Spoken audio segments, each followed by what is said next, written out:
Chapter 1, Shitty Reincarnation. Fuck me, I'm so tired. I hadn't slept at all. Why? Because today was the day. My favorite game was finally getting a sequel after 4 years of silence. No leaks, no spoilers, just one cryptic teaser that hinted at dozens of new playable characters. Of course, it was a gacha game, so if you wanted a rare character, you'd better be ready to sell your soul or your wallet. Something I had absolutely no issue with. There I was on the toilet in my university's bathroom, phone in one hand, debit card in the other, countdown ticking on the screen. 3 more seconds. I wasn't even focused on the fact that I was pooping. My full attention was on that role. The role that could change everything, one character. That's all I wanted. Trafalgar du Morgain, a legend tier unit with a 0.7% pull rate. Out of the 10 legendaries, he had the worst background. The bastard son of one of the 8 great families. Beaten, hated, exiled. 15 years of absolute misery. Exactly why he's the best one to play. The challenge, the comeback. 3, 2, 1. Yes, it dropped. A loud thud came from the stall next to me. Bro, you're not the only one in here, and some of us are trying to focus. Sorry, I replied, clasping my hands in a reflexive apology, even though no one could see me. I opened the app faster than lightning, skipped all the opening cutscenes, and went straight to the store. Inserted my card. I had to get him. I needed him. Card ending in 6831, expiration 1237. Name, Trafalgar. Oh shit, we have the same name, huh? Click purchase. Error. Tried again. Error. What the hell? Come on! Error. Insufficient funds. No.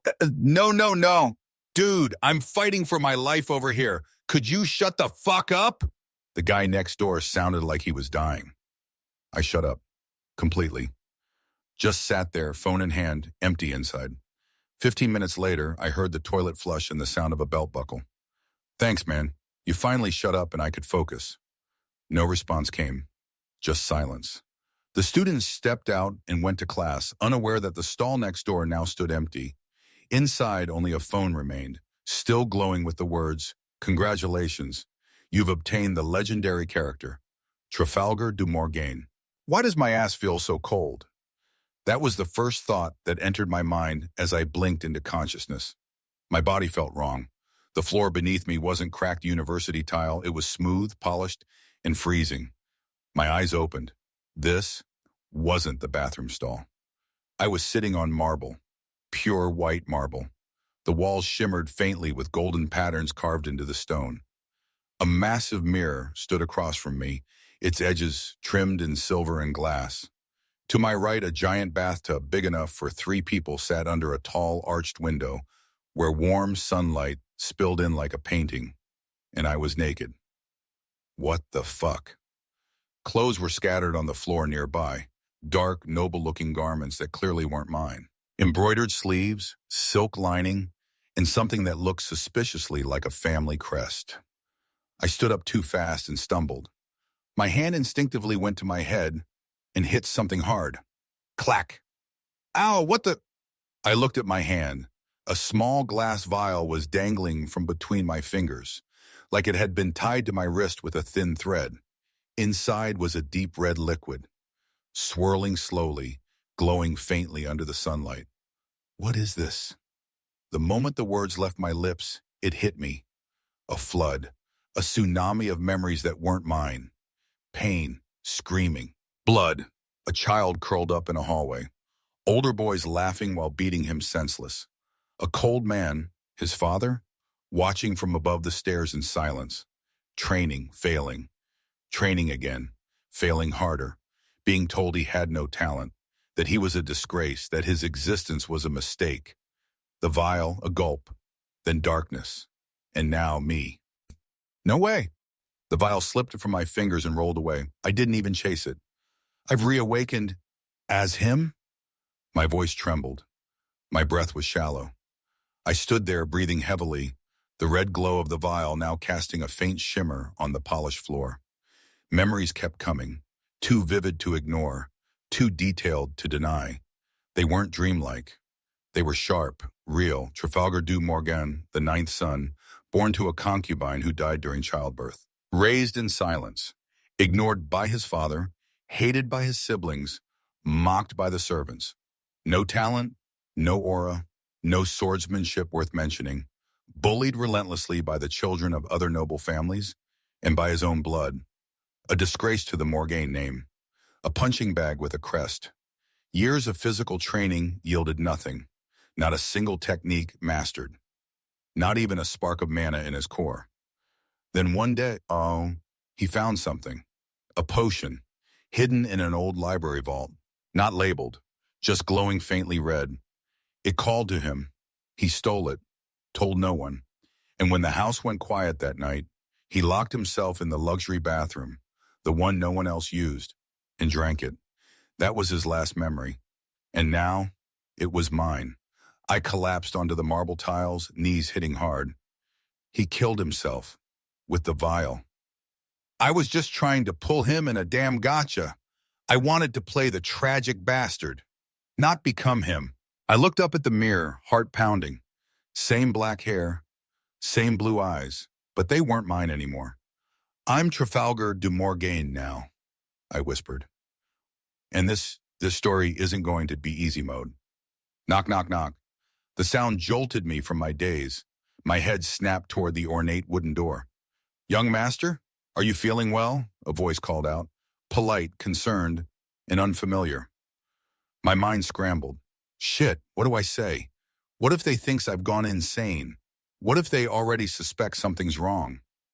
I swallowed hard, pulled the silk robe from the floor, and quickly wrapped it around myself. Yeah, I called out, trying to sound calm. I'm fine. Is something wrong? There was a pause. It's just, you've been in the bathroom for over 3 hours. 3 hours? I've been passed out for that long? I cleared my throat. Ah, right. Sorry, I was relaxing in the bath. A chuckle came from the other side of the door. Understood, young master. I'll have something prepared for you to eat. Thanks, I replied, forcing a nod even though no one could see it. Footsteps echoed away from the door. Silence returned. I leaned back against the wall and let out a long, shaky breath.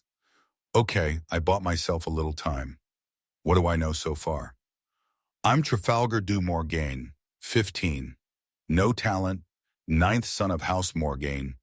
Abused, ignored, hated. And now I'm in his body, with no idea how this world really works beyond what the game told me.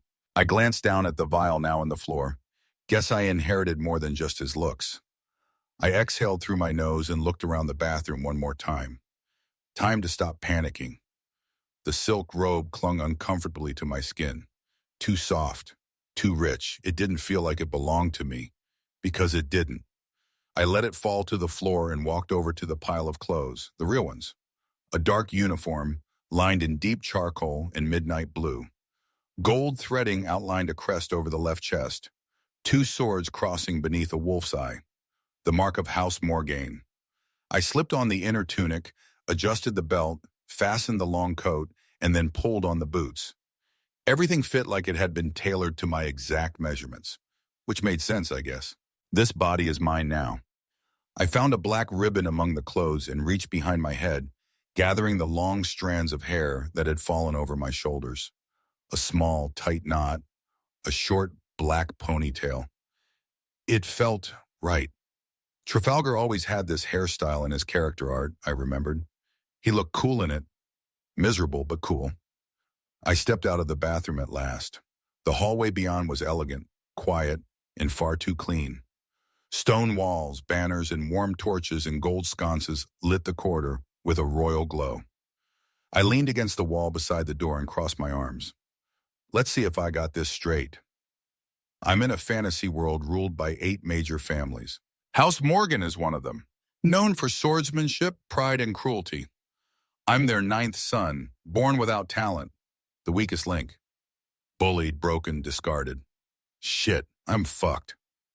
Chapter 2, a seat at the edge of the table. Trafalgar stood quietly in the corridor outside the bathroom, arms crossed over his chest. His posture was stiff but composed, his dark uniform pressed and proper. The black ribbon tying back his hair swayed gently with every subtle breath he took. He looked calm on the outside, but inside his mind was racing. There was something he'd forgotten. The vial. His eyes narrowed. It was still in there, under the basin where it had rolled earlier. The same vial that had ended the life of the original Trafalgar. The same one that could expose everything if anyone ever found it. He pushed open the bathroom door and stepped inside. The air still smelled faintly of soap and marble polish. He knelt beside the basin and, after a moment of searching, his fingers brushed against cold glass. There it was. The small vial dangled from the string that had once been tied to his wrist. The red liquid inside shimmered like blood under candlelight, as if it still remembered what it had done. Trafalgar stared at it for a moment, then slipped it into the inner pocket of his jacket. I can't let anyone find this. If someone connects it to poison, they'll know he took his own life. And if that happened, the questions would start. The rumors, the suspicions, maybe even a burial. And Trafalgar du Morgain, the reawakened one, couldn't afford that. Not when he had just arrived. And I definitely can't tell anyone I'm not him. I'm not supposed to exist here. He adjusted the coat, making sure the pocket was secure, and stepped back into the hallway just as the sound of soft footsteps echoed in the distance. Lucky me, he thought bitterly. I get to play the worst role in the game, from inside the character. The footsteps grew louder, soft, precise, almost musical. Trafalgar turned his head just as a young woman appeared from around the corner. She wore a crisp black and white maid uniform, the fabric immaculately pressed and modest in design. Her brown hair was tied into a neat ponytail that swayed with her steps, and her warm chestnut eyes lit up faintly when she saw him. She stopped a few steps away and gave a small, practiced curtsy. "Good morning, young master." Trafalgar blinked. For a moment he froze. Then a name floated up from the depths of memory, not his own, but the one that came with this body. Mela. She had been one of the few servants assigned to him, quiet, efficient, and most importantly, neutral. She never insulted him, but she never defended him either. He gave her a small nod. "Where are we headed?" Mela straightened, folding her hands in front of her. "To your quarters, young master. As usual, your meals will be served there." "You always dine alone?" Trafalgar paused. "Right. Of course I do." He looked away briefly, then muttered, "Forget I asked." "As you wish." The two began walking down the corridor side by side. Mela kept a respectful distance, never speaking unless spoken to. Her footsteps were silent, barely audible even on polished stone. Trafalgar kept his eyes forward, but his thoughts were restless. This is real. All of it, the people, the walls, even the way they talk. It was like watching an anime character come to life, only colder, more rigid. There were no exaggerated smiles or tsundere energy here. The corridor opened into a long, high-ceilinged hall lined with velvet carpets and towering windows. Golden candelabras stood between each archway, casting warm flickers of light on the ranked stone walls. And on those walls, portraits, each one massive, oil-painted, framed in carved obsidian and trimmed with silver. The air grew heavier as they walked past the first one, Walter du Morgain, the patriarch. He stood with a great sword sheathed at his hip, arms crossed, eyes cold as steel. His silver hair was slicked back, his jaw sharp, his presence overwhelming even in a painting. Trafalgar slowed slightly. He looks like he could kill someone just by standing there. Mela didn't stop walking. She was used to the portraits. She didn't need to look. The next was Lady Seraphine, the first wife. Regal, cloaked in violet and gold. Her eyes held the kind of sharpness that could flay flesh without touching it. Then came Meron, the eldest son, armor-clad, sword in hand, standing atop a battlefield. Lysandra, graceful and poised, holding a rapier at rest. Lady Verena, fierce and flame-haired. Helgar, massive and bare-armed, resting a great sword twice his height on his shoulder. Ravenna, smirking with a curved dagger dripping purple venom. Lady Navia, smiling softly. Silvar, with a tactical gaze and slender build. Nim, half hidden in a cloak of shadows, her eyes glowing faintly. Lady Ysolde, cold and statuesque, flanked by her two children. Darien, noble posture, eyes burning with restrained ambition. Elira, young and distant, but standing with her blade drawn, as if ready to fight the world. And finally, at the very end of the hall, barely lit, slightly off-center, Trafalgar du Morgain. His portrait was smaller, dimmer. The frame lacked the polished obsidian of the others. The boy in the painting wore dark robes and stared downward, hands at his sides, eyes half closed. It looked less like a portrait and more like a record, a reminder. Trafalgar stopped walking. He stared at it for a long moment. Even in a painting, I'm an afterthought. Mela paused a few steps ahead and turned, noticing that he'd stopped. Is something wrong, young master? Trafalgar forced a neutral expression and resumed walking. Nothing. They reached a tall wooden door carved with the sigil of House Morgain, two crossed swords beneath a wolf's eye, half open, half closed. Mela stepped forward and opened it without hesitation. This is your room, young master, she said softly. Trafalgar stepped inside and blinked. For someone labeled the disgrace of the family, his room was anything but lowly. Polished black marble floors reflected the afternoon light pouring in from tall arch windows.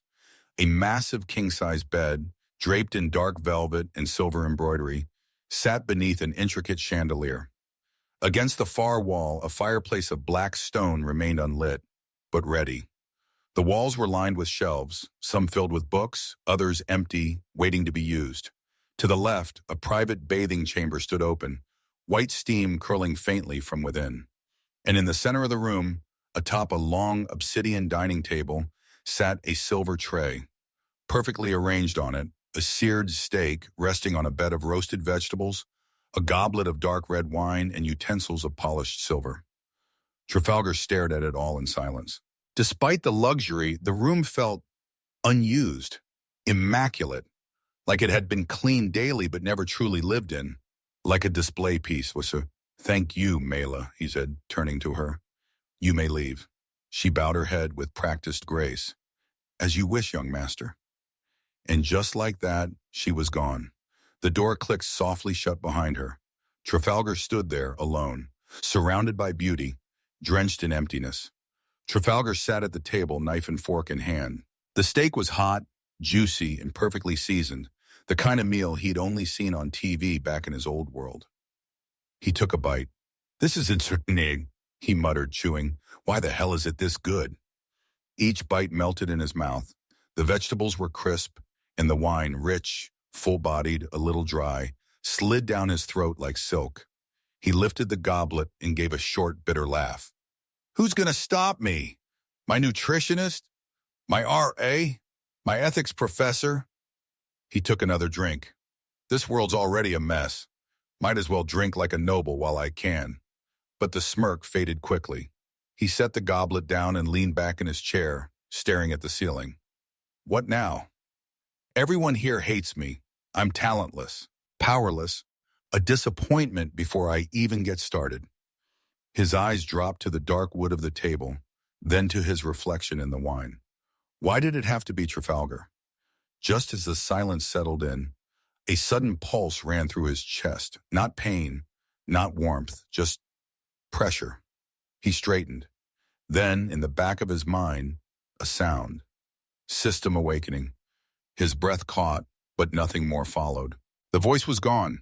The room was still. Trafalgar slowly stood up, his eyes scanning the walls as if expecting something to change. Nothing did. What the hell was that? Chapter 3. Blue screen, red wine.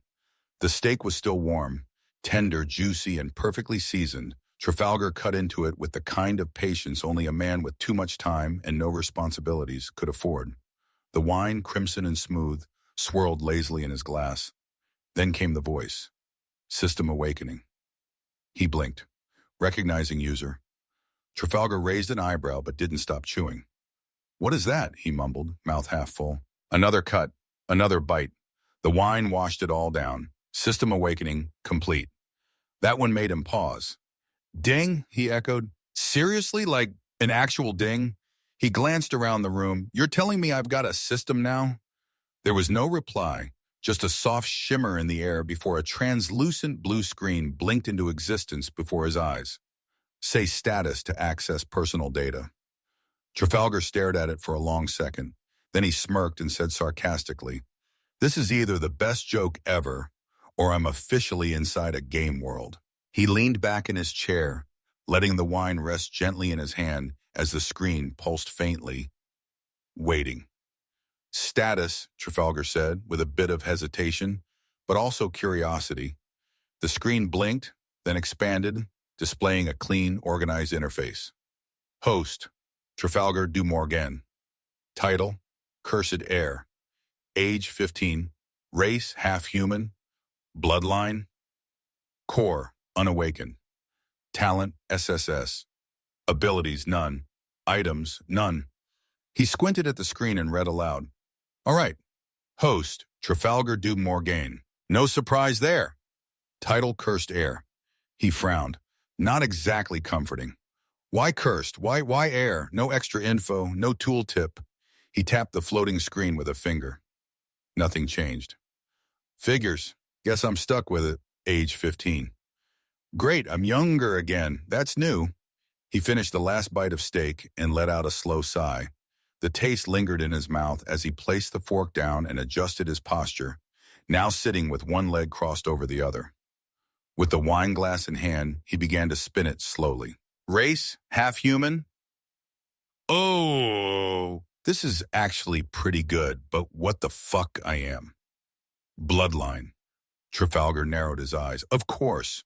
More mysteries. Great. Core unawakened. 15 and no core, no aura, no power, no nothing. Just like the character's background. Weak, ignored, forgotten. Then he saw it. Talent. SSS. Trafalgar's jaw dropped. What? What the fuck? His voice echoed off the walls. SSS? Is that even allowed? In the first game, the highest anyone got was S barely. How the hell do I have SSS? He shot up from the chair, pacing in a small circle before catching himself. Okay, calm down. Don't freak out. You're in the castle of a family that hates weakness. If they find out you're suddenly not weak, things might get complicated. Knock, knock, knock. A calm voice came from the other side of the door. Young master, is everything all right? Trafalgar froze. He looked at the door, then back at the floating screen. All good. Just a bug. Big, scary bug, he called back. There was a brief pause. Understood. Call me when you are ready to have the dishes cleared. Trafalgar exhaled deeply. Will do. He waited until her footsteps faded before muttering, No need to rush. Let's see what else this insane system has for me. Trafalgar waved his hand, and the screen remained, floating like a silent observer. Abilities? None. Items? None. He groaned. Figures. God-tier talent, but no toys to play with. Classic. He leaned forward, resting his elbows on the table. The wine glass was half empty now, his fingers lazily swirling the liquid as he stared at the glowing interface. This looks exactly like a game UI. A clean one, too. Does everyone here have this, or is it just me because I transmigrated? He looked around the room, then muttered to himself. In the dev notes, they didn't say anything about this, just vague descriptions of some of the characters. Damn it, I need more information. Anything. His gaze drifted across the room. Bookshelves lined one of the walls, elegant but barely touched. Most of the books were decorative, thick tomes with golden spines, clearly chosen for aesthetics rather than content. Still, it was worth a shot. But first, he eyed the silver bell beside his plate. Let's test something. He reached out and rang the bell, softly twice. Nothing. He frowned. Huh? But just a few seconds later, the door creaked open. Mela stepped in, as silent as ever, her eyes dropping to the now empty plate. I'll take care of it, young master, she said with a slight bow. Trafalgar blinked, startled. He hadn't heard her footsteps at all. Thanks, he said instinctively. Mela hesitated. Her expression didn't change, but her eyes widened, just for a second. It's nothing, young master.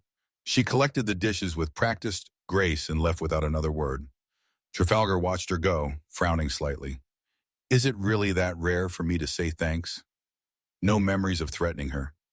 Maybe the old Trafalgar just never spoke much.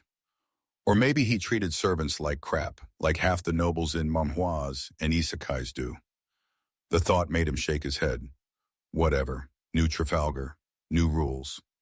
The room fell silent once more as the door closed behind Mela. Trafalgar stood up and stretched, setting the wine glass down with a gentle clink. The meal had been exquisite. The view, grand. The silence, oppressive. He walked over to the bookshelf, running his fingers along the spines of various volumes, most of them pristine and untouched. Titles like Legacy of the Morgain Blades, On Noble Etiquette, and A Study of Monochores filled the shelves, their gilded letters catching the light. Boring, boring, boring. Wait. He pulled out one dusty old tome titled Awakening the Core, a Scholar's Guide. It looked more promising than the others. Finally, he muttered, flipping through the pages. The content was dense, full of diagrams and outdated language. Still, it mentioned core stages, talent rankings, and something called soul resonance. He'd need time to dig into it. Time he wasn't sure he had. The blue screen still hovered beside him, faint and patient. I need to figure this out before someone else figures out I've changed, he whispered. He returned to his seat and leaned back, staring at the ceiling. The chandeliers above glimmered with enchanted crystals, casting a gentle light across the chamber. If the old Trafalgar always stayed locked away in this room, no one's going to check up on me too soon. That gives me, what, a day? 2? A bitter smirk tugged at the corner of his lips. Just enough time to do something. Chapter 4, Forging the Origins. Trafalgar sat cross-legged on the floor of his room, the thick leather-bound book open across his lap. Awakening the Core, a Scholar's Guide. The cover was worn, the edges frayed, and the parchment smelled faintly of old ink and something herbal, maybe mana residue. A guide for those who lack noble blood but seek noble power, he muttered, reading the faded subtitle. The first chapter outlined the basics of core formation. According to the book, every living being possessed latent mana. The key was to recognize its flow, guide it inward, and let it settle beside the heart, the place where one's core would take root. Mana is not something you seize. It is something you listen to. Read one line, underlined in red ink. Trafalgar rolled his eyes. Yeah, great advice. Maybe if I was born an elf priest? Still, something about the process felt doable. He had already sensed the mana in the air once before. If this was the way to truly start walking the path of power in this world, then he had no excuse to delay. He closed the book gently, placed it beside him, and took a deep breath. All right, he whispered to no one in particular. Let's see if I can light a spark. The room was silent, save for the soft crackling of the fireplace. Trafalgar sat still, eyes closed, breathing deep and slow. Inhale, exhale. He tried to feel something, a tingling, a pull, a shift in pressure. At first, there was only the dull awareness of his own body, the usual tension in his shoulders, the faint buzz of digestion from the steak and wine. But slowly, very slowly, a whisper of something else began to creep in. It was faint, like distant wind brushing across skin not yet touched. A warmth, a flow. Subtle, but there. He concentrated on it, narrowing his awareness. The book had said that mana existed in the atmosphere, and that the body acted like a sieve. Most people never noticed it, but once you did, the next step was to open a pathway. He imagined his veins as roads and the mana as a slow current of glowing mist. Come on, just move. And it did. The warmth began to drift inward, brushing against the walls of his chest. He winced. There was a strange pressure now, almost uncomfortable, as if his own body was resisting the foreign energy. He gritted his teeth. Not stopping now, he muttered, sweat starting to bead on his forehead. Bit by bit, he guided the flow toward his heart. The book had warned this would be the hardest part, getting mana to stay. For a brief moment, it scattered again, diffusing through his body like steam. No, come back. He focused harder, visualizing a small whirlpool forming just beside his heart. He concentrated until it hurt. And then, a pulse, a flicker of light within the dark. The mana condensed suddenly, collapsing inward, and something clicked. Trafalgar gasped, eyes flying open. A single word echoed in his mind like a bell. Core established. Origin. His chest throbbed once, but not with pain, with power. The sensation of having something inside him, something new, was overwhelming. He stared ahead, breathing heavily. Did I actually do it? Trafalgar remained motionless for a long moment, his heartbeat slowly stabilizing. The warmth at his core lingered, faint, steady, alive. He knew it wasn't his imagination. He had done it. He had a core now. Then, just as he was beginning to gather his thoughts, something shimmered before his eyes. Ding! A faint chime rang through his mind, followed by a flicker of blue light. A transparent window hovered in front of him, like a floating screen from a game menu. This time, it looked far more detailed than before. Host, Trafalgar du Morgain. Title, Cursed Heir. Age, 15, class swordsman. More info? A foundational combat class focused on the use of blades. Common across all nations, it is the first step for those who seek mastery through steel. Race, half human. Bloodline. Core, origin. With talent, SSS. Ability, active skill, and non-passive skill. Sword. Did insight, leave max. Description, like Trafalgar possesses an exceptional natural affinity for swordsmanship. Upon witnessing a sword technique, he instinctively understands its structure, flow, and purpose. While he may not immediately replicate it with full precision, each observation drastically improves his ability to mimic and adapt the technique to his own style. Effect. Gain a deep understanding of most sword techniques after seeing them once, plus 15% learning speed when practicing newly observed techniques. Each level increases the clarity and retention of technique structure. Trafalgar blinked, reading line by line. His fingers instinctively hovered near the screen, even if it wasn't physical. I actually have skills now, a passive one, and a class. His eyes stopped at the name. Swordsman. Pretty normal, right? He chuckled, but he wasn't complaining. He exhaled and leaned back against the cold wall, still processing the shift. He had gone from a forgotten son in a tower to someone with power, potential, options. Trafalgar remained seated against the wall for a moment longer, watching as the blue interface flickered slightly before dissolving like smoke in the air. His body still buzzed with a faint echo of energy, not overwhelming, but enough to know that something inside him had changed. He rose slowly. His legs ached, and there was a faint throb behind his eyes. It wasn't pain exactly, more like pressure, like something dormant had finally opened its eyes inside him. He walked to the desk where the book, Awakening the Core, a scholar's guide, still lay open. The origin core marks the beginning of one's journey. For most, it awakens before the age of 6.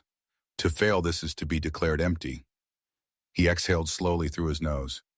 Guess I made it 10 years late. A bitter smile touched his lips. In this world, even commoners awaken their cores in early childhood. The noble houses ensured it with herbs, elixirs, or rigorous training. For someone to awaken it at 15 was humiliating. It was like learning to crawl when others were already sprinting. He lifted his eyes toward the mirror above the dresser. His reflection stared back. Messy black hair, pale skin, and eyes that looked slightly darker than before. Nothing had changed, and yet everything had. He clenched his hand into a fist, trying to feel something different. There was no sudden burst of strength, no divine revelation, but there was a flicker inside, a presence, a small ember resting near his heart. No sword, no legacy, no one waiting to train him, but now he had a path, a late one, a pathetic start by the standards of this world, but it was still a start. I can work with this, he muttered. Chapter 5. Midnight Training. Trafalgar lay flat on the floor of his room, arms spread out, eyes fixed on the ceiling, his mind still processing the chaos of the last few hours. The polished stone beneath him was cold against his back, but even that didn't snap him out of his spiral. I received the swordsman class. Pretty basic, huh? But if it's raised right, even a common class can surpass legends. That's what they said in the forums too, and this world doesn't seem any different. His eyes narrowed slightly. Still, with my new passive skill, sword insight, love max, I should be able to learn fast. But does it work if I try to create a move myself, or do I need to watch someone else perform it first? Ugh! No idea. He let out a deep sigh. I was literally on the toilet a few hours ago, ready to wail on the only character that caught my eye in the game's sequel, Trafalgar du Morgain. Bastard son, punching bag of the Morgan family. A character built to die early for drama points. And now I am him. Trafalgar rubbed his eyes, then stared at his open hand. At least I got the memories. Sort of. Some of them are vivid, painfully so, but others feel fogged out, like someone blurred the important parts or erased them. A quiet silence settled around him. Outside, the world slept under a blanket of moonlight, unaware that something or someone had changed. He sat up slowly and muttered to himself, "Guess a family of swordsmen like this should have a training room somewhere, right?" A grin tugged at the corner of his lips. It wasn't confidence, it was curiosity, dangerous, impulsive curiosity. The old Trafalgar never awakened his core, never learned a Morgain technique, never did anything right. Maybe it's time to change that. He stood, brushing off his clothes. The cold stone no longer felt like a comfort. Let's give this body a try. The halls of House Morgain were based and silent, bathed in silver light from the moon that poured through the high-arched windows. Tall banners depicting crossed swords and the family's wolf emblem hung from the walls like silent watchers, their shadows stretching across the marble floor. Trafalgar moved carefully, avoiding the creaking floor tiles and ducking behind pillars whenever he spotted a patrolling guard. He didn't exactly blend in. His presence outside his room, especially at this hour, would raise more than a few eyebrows.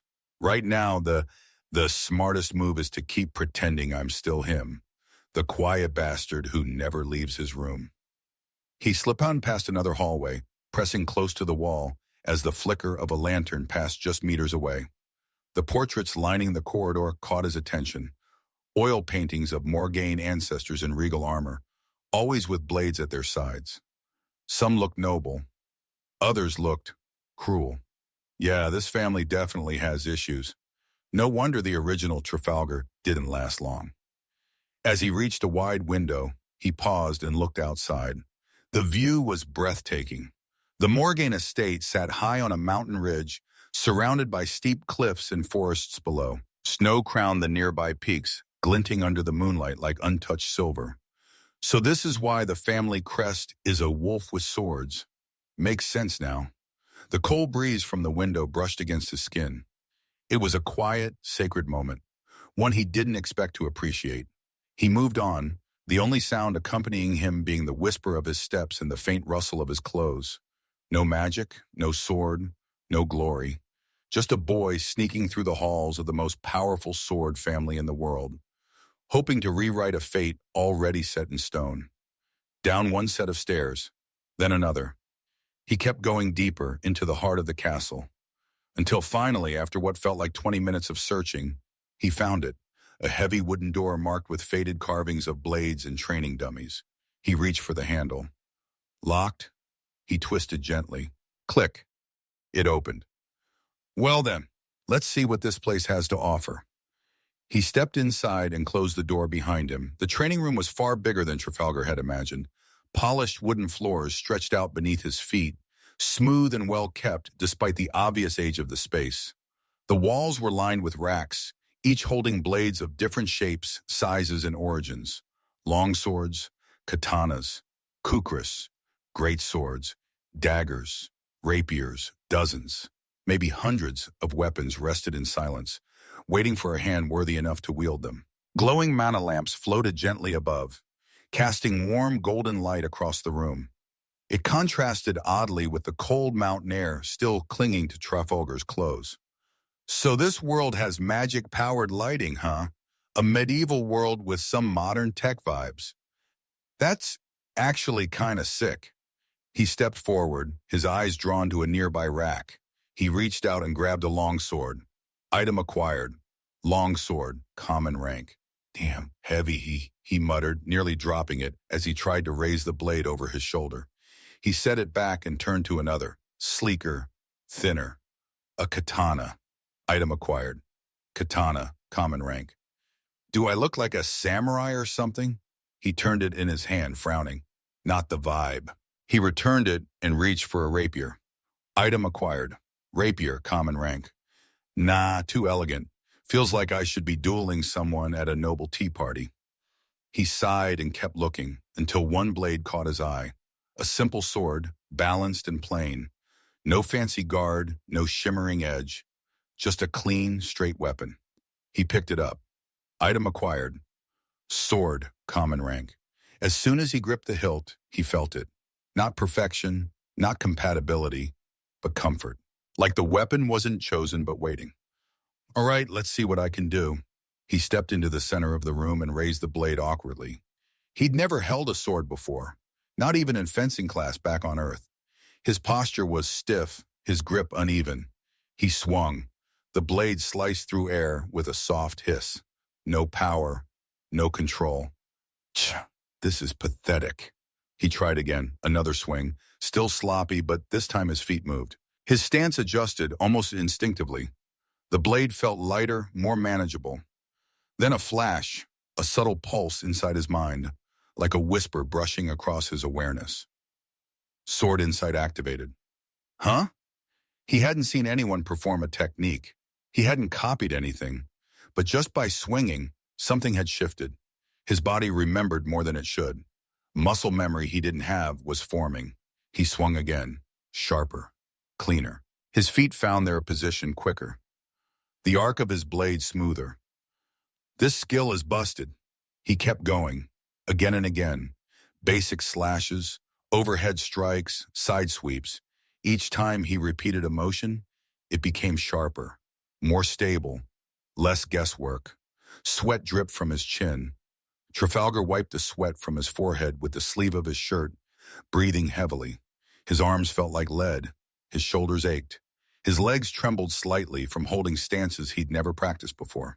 His hands, wrapped tightly around the simple sword's grip, were red and sore. Damn, my whole body hurts, he muttered, lowering the blade. He stood there for a moment, staring at the floor. How much time had passed? An hour, 2? He wasn't sure. There were no clocks, and he hadn't heard a single sound from outside. He placed the sword back on its rack, carefully, almost respectfully. Then glancing around, he tidied the space. Any scratches on the floor? None. Blade in the right place? Yes. Door locked? No. But maybe no one ever came down here anyway. Good. Don't want anyone asking why the weakest son of House Morgain was playing with swords in the middle of the night. He cracked his neck and stretched a little, then made his way to the exit. The castle corridors were still and quiet, but this time the shadows weren't as deep. As he ascended the stone stairs, the soft light of dawn began spilling through the stained glass windows, painting the halls in muted colors. Trafalgar kept close to the wall, stepping silently. He avoided 2 guards, one leaning half asleep against a pillar, the other lazily walking down the far hallway with a yawning torch in hand. By the time he reached his wing of the castle, the first rays of sunlight had already started to warm the marble floors. He let out a long sigh. Survived day 1 without dying. That's a win, I guess. He opened the door to his room quietly, slipped inside, and closed it behind him. Didn't bother taking off his boots, just collapsed onto the bed, groaning as his sore body sank into the mattress. Sleep hit him almost instantly. A soft click echoed faintly as Trafalgar's door closed behind him. Down the corridor, hidden in the shadows behind a thick pillar, a figure stood motionless. Wrapped in a dark robe, their presence was masked by a subtle enchantment, one far beyond the means of ordinary servants or guards. Their eyes, sharp and cold, had been watching since the boy first snuck out of his room. So he had gone to the training hall, so he had picked up a sword, and not just to pose or pretend, but to move clumsily, yes, but with purpose. The figure exhaled quietly through their nose, almost amused. Interesting, they murmured, their voice no louder than a whisper, yet tinged with something deeper. Curiosity, perhaps even approval. The little stray has started wandering at night. Chapter 6, Scars Beneath the Skin. Trafalgar stirred beneath the thick velvet covers, his body aching in places he didn't know could ache. He blinked slowly, adjusting to the dim morning light that seeped in through the tall windows of his room. Ugh, my whole body feels like I got trampled, he muttered, rubbing his neck. He sat up sluggishly, still dressed in the same dark training clothes from the night before. The stiffness in his limbs protested every movement, reminding him of the midnight sword training he had forced himself through. Shuffling over to the tall mirror near his dresser, he pulled his hair back into its usual short black ponytail. His fingers moved on instinct, tying the band with practiced ease. Then he paused. His own face stared back at him, dark blue eyes slightly sunken, kin pale from lack of sun, and beneath his eyes, faint shadows, proof of a restless night. "I look half dead," he murmured, touching the faint bags with 2 fingers. There was no surprise in his tone, only dull resignation. Without his shirt, he looked thinner than he remembered. Not weak, but not particularly strong either. He had the build of someone who had once trained seriously, then stopped halfway and let time chip away at his progress. He turned his gaze toward the door of his private bathroom, intending to head straight for the bath. Then came the sound. Tock, tock, tock, 3 polite knocks. Trafalgar sighed. "Come in," he called out, straightening slightly as he turned from the mirror. The door opened, revealing a familiar face. Mela, his maid, stepped in with graceful steps, balancing a silver tray. Her long chestnut hair was tied back yesterday, but today it hung loosely around her shoulders. She wore the same crisp maid uniform, neat, proper, and unassuming. "Good morning, young master," she greeted with a warm, measured tone. Her eyes flicked briefly to his bare torso, then politely away. "I see you were preparing to bathe. I've brought your breakfast. Toast with cured ham and fresh juice." Trafalgar's gaze fell to the tray. "Thanks, you can leave it there," he said, nodding to a nearby table. "I'll call you if I need anything else." Mela bowed slightly. "As you wish, young master." She exited silently, leaving the room in its quiet morning stillness. Trafalgar turned toward his pants, intending to strip for the bath, when he paused. Something was tucked inside one of the pockets. He reached in and pulled it out. A small glass vial with a faintly reddish liquid. The same one from yesterday. "The poison," he muttered. He stared at it for a moment longer, as if weighing its significance. Then, with a resigned sigh, he carried it into the bathroom, uncorked it, and poured the remaining drops into the toilet. A swirl of faint red vanished into the water as he flushed. Better to get rid of that. Now completely undressed, Trafalgar glanced at the mirror again, this time without clothes to hide behind. His frame was lean, toned only just enough to suggest potential. His stomach showed faint lines of definition, but nothing impressive. The body of someone who could become strong, if they kept trying. He tilted his head slightly. Black hair, blue eyes, hollow expression. And then he frowned at something else, muttering under his breath. Goddamn, Trafalgar was blessed in at least one area. Shaking his head,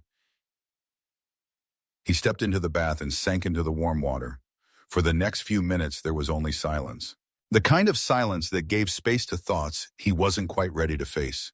Steam curled through the bathroom as Trafalgar stepped out, drying himself off with a thick towel. After getting dressed, plain black trousers and a deep gray shirt, he returned to the small table and sat down to eat. He took a slow bite of toast, then another. The food was warm and good, though his mind was already far from breakfast. Sword insight, love Max. If I really have that, I need to use it properly.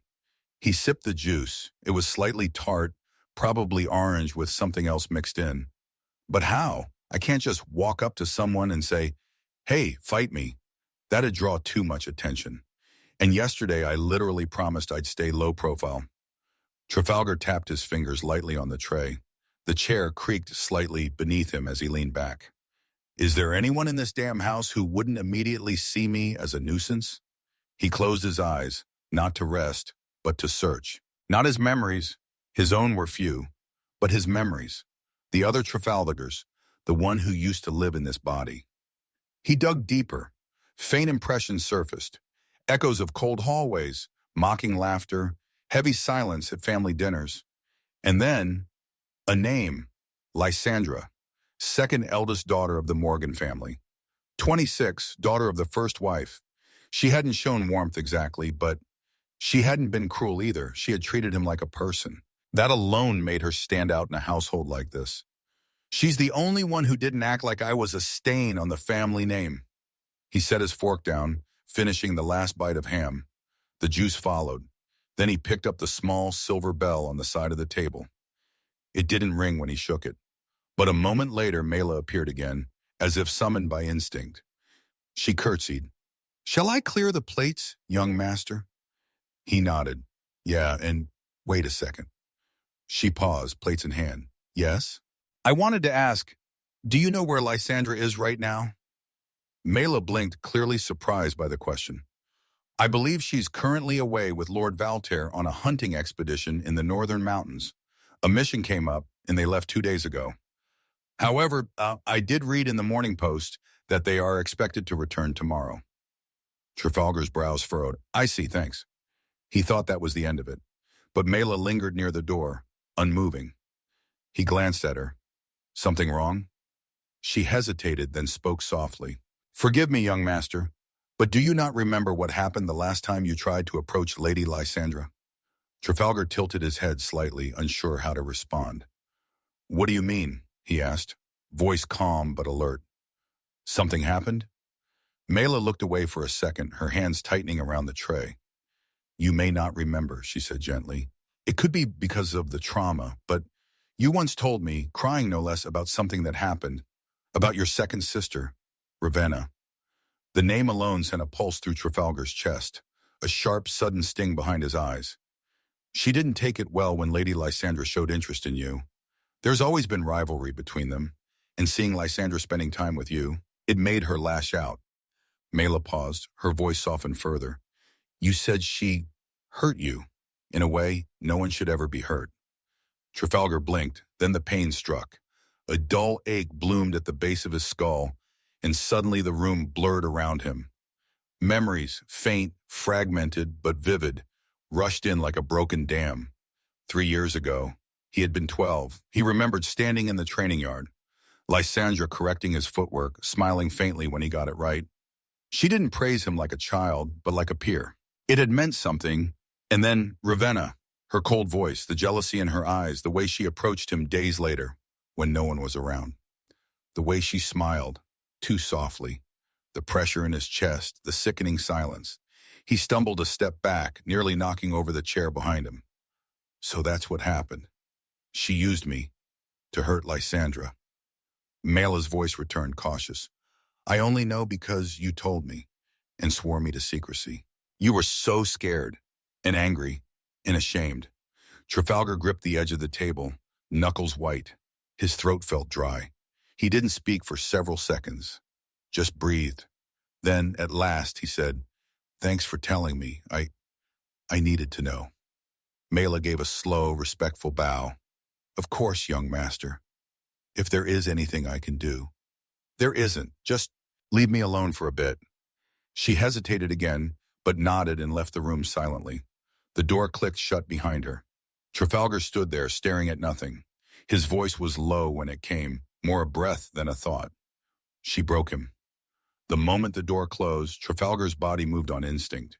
His legs carried him to the bathroom, bare feet slapping against the cold floor. The weight in his chest surged upward, a knot of nausea and revulsion twisting inside him. He barely made it to the basin. His stomach convulsed. The taste of bile filled his mouth.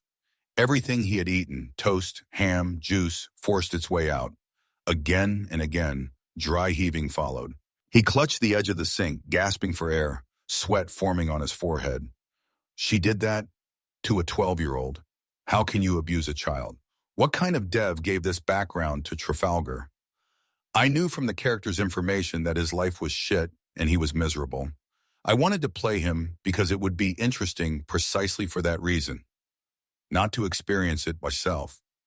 His knuckles trembled. How the hell could someone do that to a kid? The sink stank of acid and half-digested food. Trafalgar didn't care. He rinsed his mouth with shaking hands, barely able to stand. He looked up at the mirror. The boy staring back at him looked pale, fragile, like something had cracked. A thought echoed in his mind like a whisper from the depths. You really were living in hell. Chapter 7, A Day to Breathe. The cold water ran through his fingers as Trafalgar splashed his face once more, trying to erase the lingering nausea. He stared at the mirror. His reflection still looked pale, the shadows under his eyes heavier than usual, but the trembling had stopped. He dried his face with a towel and took a slow, steadying breath. That's enough, he told himself. I'm not the old Trafalgar anymore.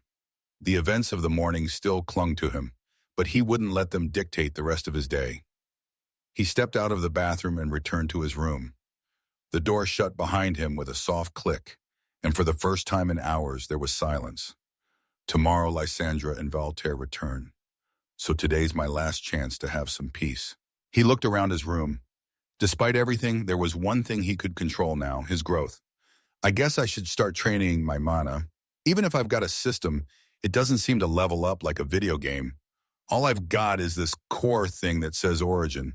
Probably the lowest tier. Gotta work my way up. He walked over to the shelf, eyeing the stack of books his predecessor had collected in desperation. After a few moments of skimming through dull spines, one title caught his attention. Mana Cores. Basics. Perfect. Trafalgar sat cross-legged in the middle of the room, book in hand. Trafalgar flipped through the worn pages of the book, skimming until he reached a familiar concept. To ascend, a core must first be filled. The ambient mana you absorb must not simply pass through you, it must be guided, anchored, retained. Only when your vessel overflows can it break through its shell. He sighed, so it's the same as when I first formed it, but now I need to actually fill the damn thing. He already understood how to draw mana from the environment. That had been instinctive, almost natural when he first awakened the core, but this time was different. This time he had to hold on to it, feed it, grow it. Trafalgar sat cross-legged on the floor of his room, spine straight, eyes closed. The core was there like a soft pressure in the center of his chest, faint but steady, a white orb, imagined but real in feeling. He inhaled through his nose, slow and deep. Mana trickled in, clinging to the breath like dust riding wind. He focused on keeping it, guiding it into the core without letting it scatter. Minutes passed, then hours. The mana was thin in his room, not an ideal place to train, but even here the flow was steady enough. It was like trying to fill a lake with a dripping faucet. Pointless at first glance, but not impossible. With time and effort, the droplets added up. Trafalgar didn't break his focus. His legs went numb, his shoulders trembled, sweat formed on his brow. And yet, he felt it, a subtle warmth, a heaviness within the core like the slow rising of water in a sealed jar. So this is what growth feels like in this world. He smirked slightly. Yeah, it'll take time, but I can work with this. He opened his eyes slowly. The light in the room had shifted. The afternoon sun was dipping toward evening. He took a deep breath, flexed his stiff fingers, and leaned back against the wall. Step by step. Evening had settled in by the time Trafalgar stood up, joints stiff from hours of meditation. Mela had left his dinner, still warm, on the table while he was focused. He ate in silence, his thoughts still fixed on the flow of mana and how slow the process really was. Later, he made his way back to the training room from the previous day. The halls of the estate were quiet, wrapped in a stillness that made his footsteps sound louder than usual. Once inside the training room, he walked toward the rack of weapons and picked up the same plain sword from before. As expected, a soft system chime rang in his mind. Item acquired. Sword, common in rank. Trafalgar nodded. So it's consistent. Everything physical seems to register as an item, at least the things that look like weapons. He turned the blade in his hand thoughtfully, then frowned. But how do I carry stuff? I don't have a bag or anything on me. On impulse, he focused on the sword, picturing it disappearing, maybe even being absorbed by the system somehow. Just an experiment. To his shock, the blade dissolved into faint light and vanished from his hand. Item stored. Sword. His eyes widened in disbelief. Wait, what?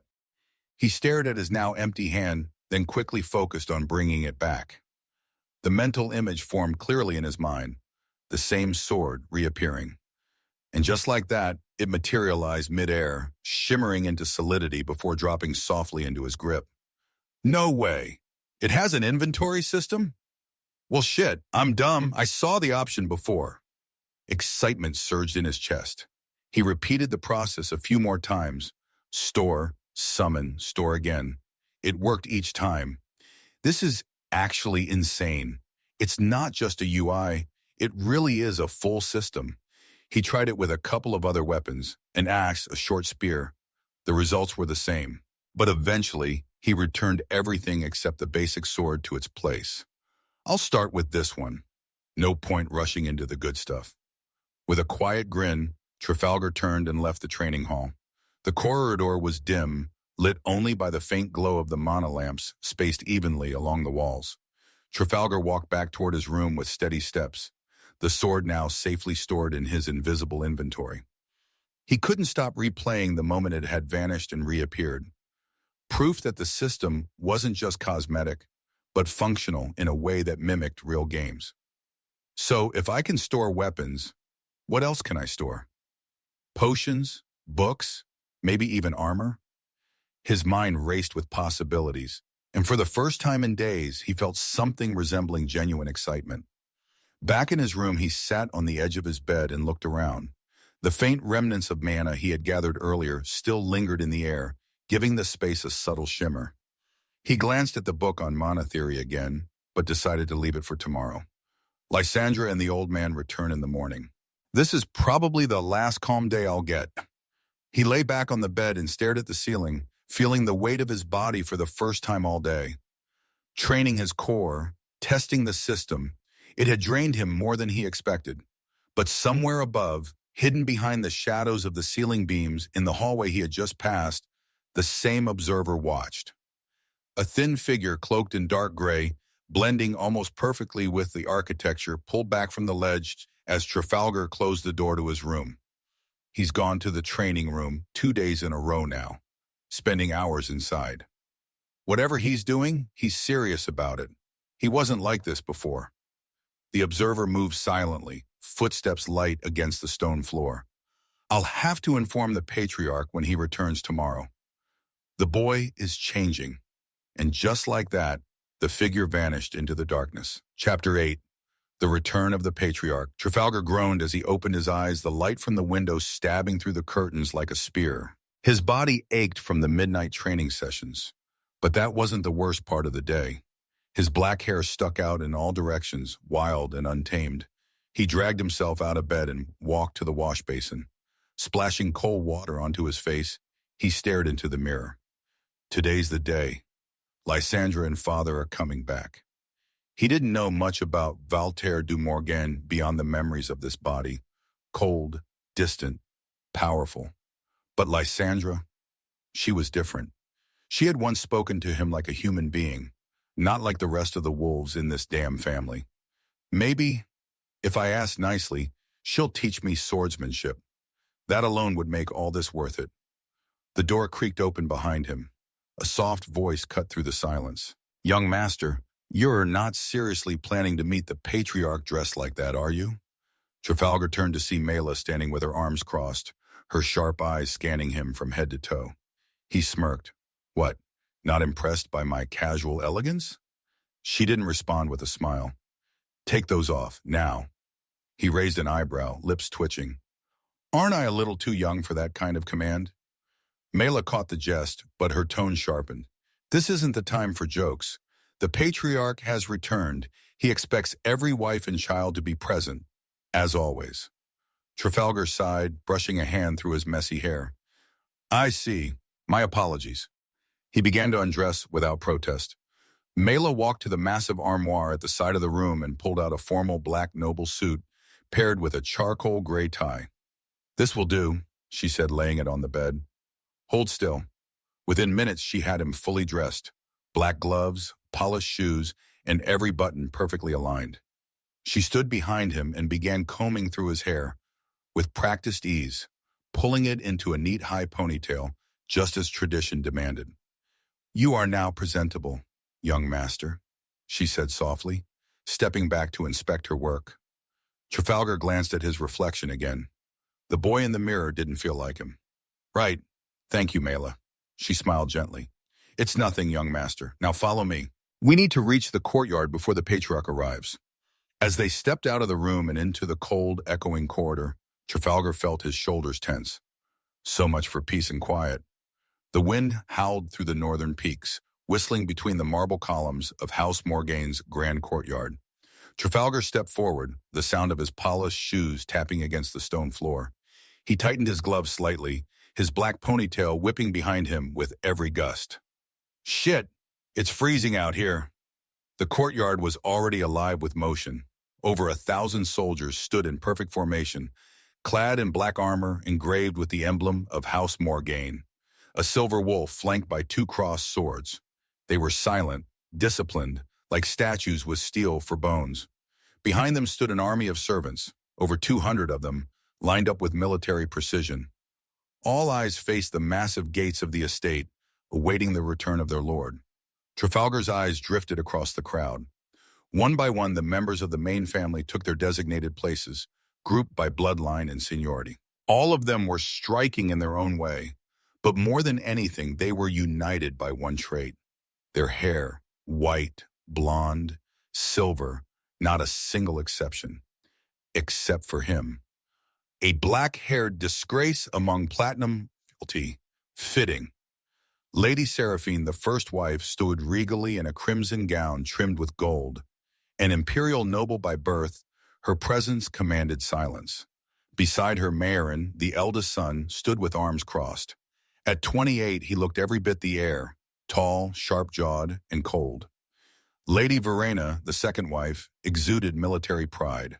Her stance was rigid, her body scarred, her eyes hard. Her son, Helgar, towered over the others, built like a boulder in armor. Ravenna, her daughter, stood just behind him. Beautiful, yes, but with a predatory edge in her smile that made Trafalgar's stomach twist. Lady Naevia, the third wife, wore a soft blue dress and carried herself with grace. Silvar, her son, looked pale and thoughtful, almost sickly. Nim, her daughter, barely looked up, whispering something to herself. Lady Waisolde, the fourth wife, stood slightly apart, a foreign noble with piercing golden eyes and a distant air. Her son, Darian, kept a low profile. Elira, the youngest daughter, looked bored, fidgeting with a jeweled bracelet. And then, at the very back, alone, Trafalgar, just as always. The massive steel gates rumbled open with a deep groan. All heads turned. From beyond the frost-covered archway, over 100 mounted soldiers rode in, surrounding 2 grand carriages.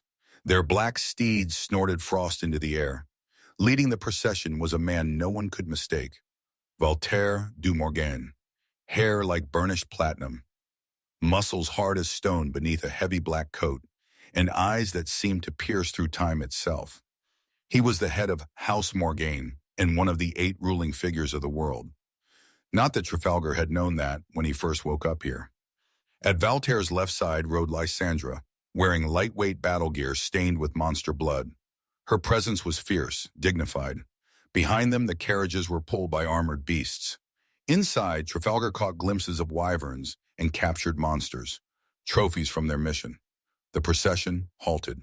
Silence reigned. Then, "How did the mission go, dear?" Lady Seraphine asked, her voice elegant and unshaken. Valter dismounted with a heavy step. "A few wyverns were disturbing the northern villages. We arrived. They're no longer a problem." Seraphine nodded. "Efficient as always." "As expected," he said simply. Then came the ritual. Valter walked down the line of his family, greeting each wife and child with brief words and sharp eyes. Some received nods, others short remarks. And then he reached the end of the line. Trafalgar. Valter said nothing at first. He just stared at him. Trafalgar returned the gaze, refusing to look away. Why the fuck is he staring like that? What's going on in his head? Finally, the patriarch spoke. Trafalgar kept his voice steady. "Understood, father." But inside, "Fuck me." Behind him, hushed murmurs broke out. "Why now? Is he going to get rid of the youngest?" Ravenna smirked faintly. "Interesting, little brother." But before she could say more, Lysandra stepped forward, her boots clicking sharply. Her eyes narrowed as she passed Ravenna, a cold, warning glance. She approached Seraphine and bowed respectfully. "I've returned, mother." Lady Seraphine raised a brow. "You didn't disgrace our name, I hope." Lysandra straightened. "Not in the slightest. The mission was a success." Then she walked past the others and stopped briefly beside Trafalgar. Her tone softened. "Good morning, little brother." Trafalgar blinked. It was the same tone from the memories. Warm, familiar. She hasn't changed. Valter turned to the servants and soldiers. Family, dismissed. Then his voice grew harsher. Everyone else, get to work. The courtyard emptied as organized chaos began. Trafalgar lingered for a moment before turning toward the halls. Why the hell does this place feel more suffocating with each passing hour? The stone halls of the Morgain estate felt even colder than usual. Trafalgar walked briskly, his breath visible in the frigid air as he made his way back toward his quarters. The noble suit itched against his skin, tight in all the wrong places, and his polished shoes clicked loudly with each step. The silence of the castle wasn't peaceful. It was heavy. Fuck, it's cold. I should have worn another damn layer under this thing. He pulled the collar tighter around his neck. This is some bullshit. Getting dragged into a family dinner with the walking apocalypse in his harem of murder children. Can't wait to sit through a meal of forced smiles and backhanded threats. He exhaled, the fog of his breath mixing with the chill of the quarter. You'll join us for dinner, he says. Like I had a fucking choice. Wasn't the whole point of staying invisible to avoid this exact kind of attention? He turned a corner, the weight of the estate pressing down on him like mountain snow. Why now? He approached the tall double doors of his room, muttering under his breath. This day can't get worse. He grabbed the handle and opened the door, and froze. Someone was already inside. Seated casually on one of the chairs, legs crossed, back straight, and eyes fixed on him like a predator, savoring the silence before a pounce. Ravenna, her smile was slow, deliberate. Hello, little brother. Long time no see, she purred. Trafalgar's body stiffened instantly. Every muscle tensed. The air in the room felt like it dropped 10 degrees. Her voice was playful, but he knew what was behind it. The memories he inherited from this cursed body made sure of that. She wasn't just dangerous. She was a fucking monster in human skin. Why is she here? His hand hovered near the doorframe, debating whether to shut it and run. Ravenna twirled a strand of her platinum blonde hair and tilted her head. Her eyes gleamed with amusement. You're awfully quiet. Cat got your tongue? Trafalgar didn't answer. He stepped in slowly and closed the door behind him. Click. The hearth in Valter's private study crackled softly, casting golden light across shelves of ancient tomes and the steel sheen of countless swords mounted on the walls. The room was massive, but there was no warmth in its grandeur. Behind the obsidian desk stood Trafalgar du Morgain, his arms crossed behind his back, staring out through the wide arched window that framed the snowy expanse of his domain. The mountains loomed like frozen titans, and below them the castle stretched over the cliffs like a fortress carved from ice and shadow. Calum, his most trusted aide, stood a few paces behind, waiting in silence. Report, Valter said, voice calm but unyielding. Calum cleared his throat. There has been one development during your absence, my lord. Something rather unexpected.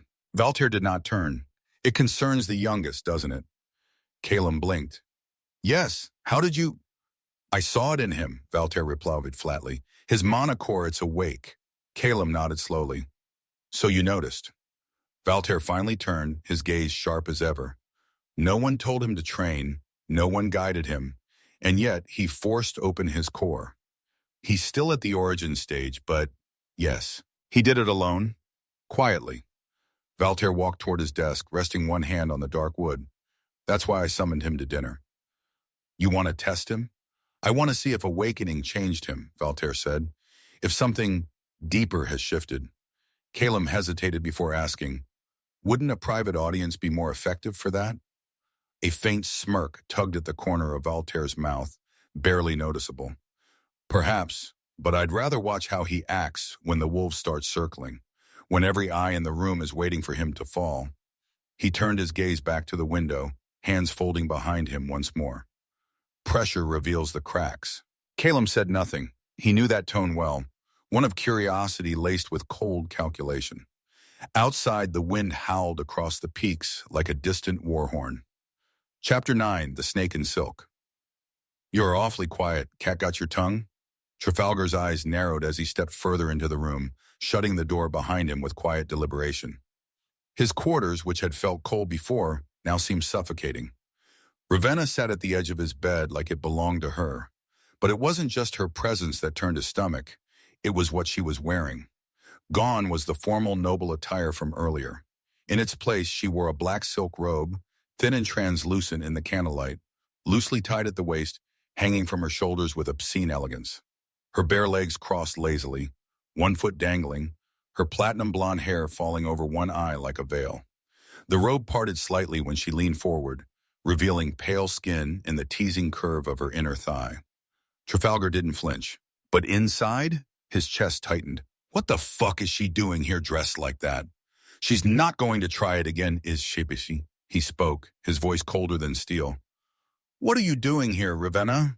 She twirled a lock of her hair around one finger, lips curled into a half smile. Can't a sister visit her sweet little brother whenever she likes? I don't remember us being that kind of siblings. Her expression shifted, only slightly. Then she rose to her feet.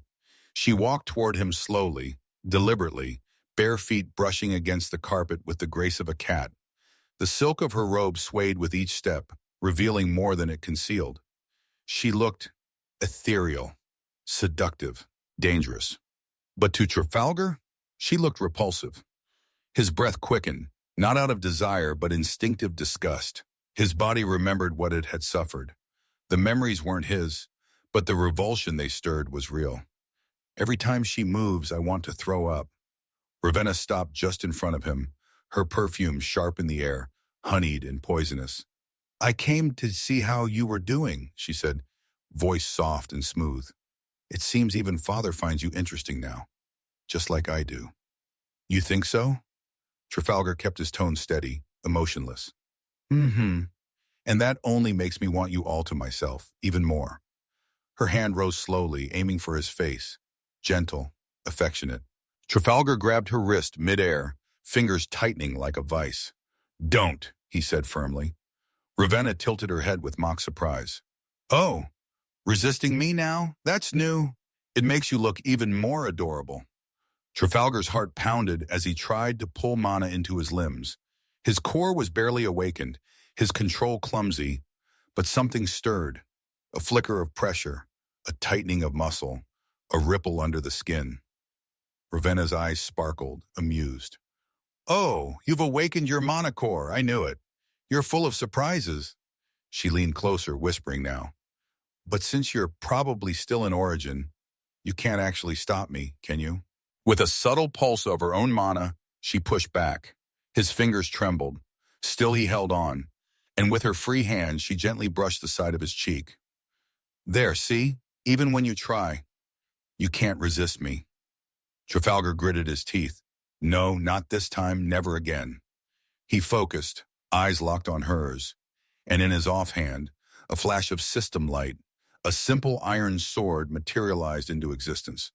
The sword materialized in Trafalgar's left hand with a pulse of pale light. It wasn't elegant, just a standard iron blade. Ravenna blinked once, then let out a sultry laugh. You summoned a sword? Adorable. Without hesitation, Trafalgar thrust it forward, aiming for her side. His movements were unrefined, clumsy even, but fueled by instinct and fury. Steel rang against steel. Ravenna's hand moved in a blur. Her own sword, a slim, curved blade, seemed to appear from thin air, catching his strike with effortless precision. The sound of impact echoed through the room, sharp and clear. Still so weak, she cooed, pushing him back with ease. Her blade remained steady while his arm trembled. A common ranked sword, dear little brother. That won't even scratch me. Trafalgar stumbled a step but didn't drop the weapon. He tried to pull in more mana, force it into his limbs. His breathing was harsh now, sweat clinging to his brow. Come on, move, give me something. But the pressure was already fading. The surge he'd summoned moments ago was gone. Ravenna approached again, her sword lazily tracing a half circle in the air. I think that's enough of this little game, she whispered.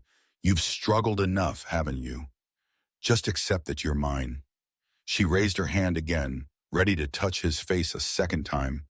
The door to the room slammed open. Am I interrupting something, Ravenna? Both turned. Standing in the doorway, armor still dusted with snow, was Lysandra. Her voice was calm. Her expression was not. The cold in her eyes could have frozen blood. Ravenna's smile didn't falter. Oh, what a surprise. What brings you here, Lysandra? I was making my rounds, greeting the people I actually care about after returning from a long mission. Lysandra stepped inside. Her tone sharpened. And then I heard a whisper that someone was creeping where they shouldn't be. Ravenna's eyes flicked toward the hallway. A whisper? From who, I wonder? Lysandra ignored the bait. Why are you here, Ravenna? Just checking on our precious baby brother. After all, he's going to be at dinner tonight. I was curious. Her eyes flicked toward Trafalgar, the hunger in them unabated. He's changing. I can feel it. Then I assume you've satisfied your curiosity. Indeed, Ravenna said smoothly, lowering her sword. Congratulations on your awakening, little brother. It really does suit you. She turned without another word and walked toward the door. Just as she stepped into the hallway, Mela was standing there, still and composed. Ravenna paused. Her smile returned, thin and venomous. She leaned in and whispered loud enough for Trafalgar and Lysandra to hear. You've chosen poorly, maid. I'd advise you to remember your place. Don't meddle in matters that don't concern you. And with that, she vanished into the corridor, footsteps fading like the hiss of a snake. As soon as Ravenna disappeared, the tension in the room began to ease, but only slightly. Trafalgar dropped the sword to his side and fell to one knee, wincing. His breath came in uneven pulls, and his right hand clutched his left wrist, where the strain of holding her back had left a dull, burning ache. Fucking hell. I couldn't even land a hit. He squeezed his eyes shut for a moment, then visualized the command in his mind. With a shimmer of system light, the iron sword vanished from his hand. He looked up and saw Lysandra already inside, her eyes on him. Mela followed right behind her, quickly closing the door behind them. Lysandra raised an eyebrow. Oh, so you really did awaken your mana core. Congratulations, Trafalgar. He let out a bitter breath. Thanks. And thanks for saving me. Lysandra walked toward him and offered her hand. I didn't do much, but someone had to cut off that snake before she wrapped herself around your neck again. Mela hurried to his other side, kneeling. She gently examined his wrist, checking for damage without a word. Trafalgar glanced between the two of them. Why did you come? He asked Lysandra. She crossed her arms. Your maid ran to me, said Ravenna entered your room dressed like Ravenna. She suspected something was wrong, and she wasn't wrong. Mela didn't speak, but her expression was filled with guilt. Trafalgar exhaled. I see. Thank you, Mela. Mela bowed her head slightly. Forgive me for not intervening directly, young master. I feared making metwaret. You did enough, he muttered. Lysandra looked him over again, more seriously this time. When did you awaken your core? Yesterday. That fast? Her brows lifted, impressed. How long were you meditating? He scratched the back of his head. I don't know. Maybe an hour? Could have been less. There was a long pause. And then, Lysandra laughed. Not mockingly, genuinely. Now it makes sense. That's why Father called you to dinner tonight. I see now. Well done, little brother. Trafalgar blinked. He wasn't used to praise from anyone, let alone her. Lysandra's tone sharpened again. And if that bitch ever pulls something like this again, tell me. I'll deal with it properly. He nodded. I will. Thanks. She stretched her arms. All right, I'm going to get some rest before dinner. I just got back from gutting wyverns. I didn't think I'd have to deal with family venom on the same day. She turned to leave, but Trafalgar hesitated. Lysandra, wait. She looked back over her shoulder. Can I ask you something? Depends. What is it? I need someone to train me. My class is swordsman. Lysandra's expression shifted slightly. Oh, so the same basic class most of us get. Later, you will probably awaken a Depir class. Still, it fits you. Not bad. She stood in silence for a moment, eyes thoughtful. Then she gave a short nod. All right, if you survive tonight's dinner, training begins tomorrow. Lysandra stood by the door, her hand already on the handle when Trafalgar's voice stopped her. Before you go, I want to ask something. She turned her head slightly. You already did. You asked for training. No, I mean, he paused, steadying his breath. I want to ask why. Lysandra raised a brow. Why what? Why did you really come, he asked. You could have ignored Mela. You could have walked away. But you didn't. Lysandra leaned against the door frame now, arms crossed. Because I remember what it's like to be treated like a pawn, she said quietly. And unlike the rest of this fucking house, I don't see power as a license to torment the weak. Trafalgar blinked. That sounded a bit badass. Lysandra looked at him again, more carefully this time. You're not like the others, Trafalgar. You grew up in this blood-soaked palace, just like we did. But you were never treated like family. You were the one everyone chose to kick, mock, or ignore. Her tone didn't soften, but it wasn't cruel either. And yet here you are, still standing, still trying to move forward. He swallowed hard. She doesn't know I'm not even from this world. But she's not wrong. A silence stretched between them. Then finally, Lysandra stood straight again and gave him a half smile. You've got guts, and now you've got a core. That's a start. He nodded, still gripping his wrist, which pulsed with a dull ache. I'll be there, he said, for the training. Then rest up, she said, already stepping into the hallway. You'll need all the strength you can get. As she vanished into the corridor, Mela remained behind, carefully adjusting the bed sheets and pouring a fresh glass of water at his bedside. Trafalgar stared at the door Lysandra had closed behind her. Tomorrow training. Tonight, dinner with a den of wolves. He looked down at his trembling hands. Just keep going. No matter how fucked this place gets. Just keep going. Chapter 10, The Dinner. Trafalgar sat cross-legged on the cold stone floor of his room, eyes closed, trying to focus. He was meditating, attempting to circulate mana through his core. Filling this damn mana core is slow as hell. It's like trying to collect grains of sand one by one. And I don't think I have that much time to evolve, considering I'm already 15. This whole thing is such a pain in the ass. He sighed and stood up, stretching his back. So it turns out everyone here has a system like mine. That's disappointing. I thought I had some cheat like in those manhwas in anime. Guess not. Item storage, menus, stat screens. Everyone has that shit.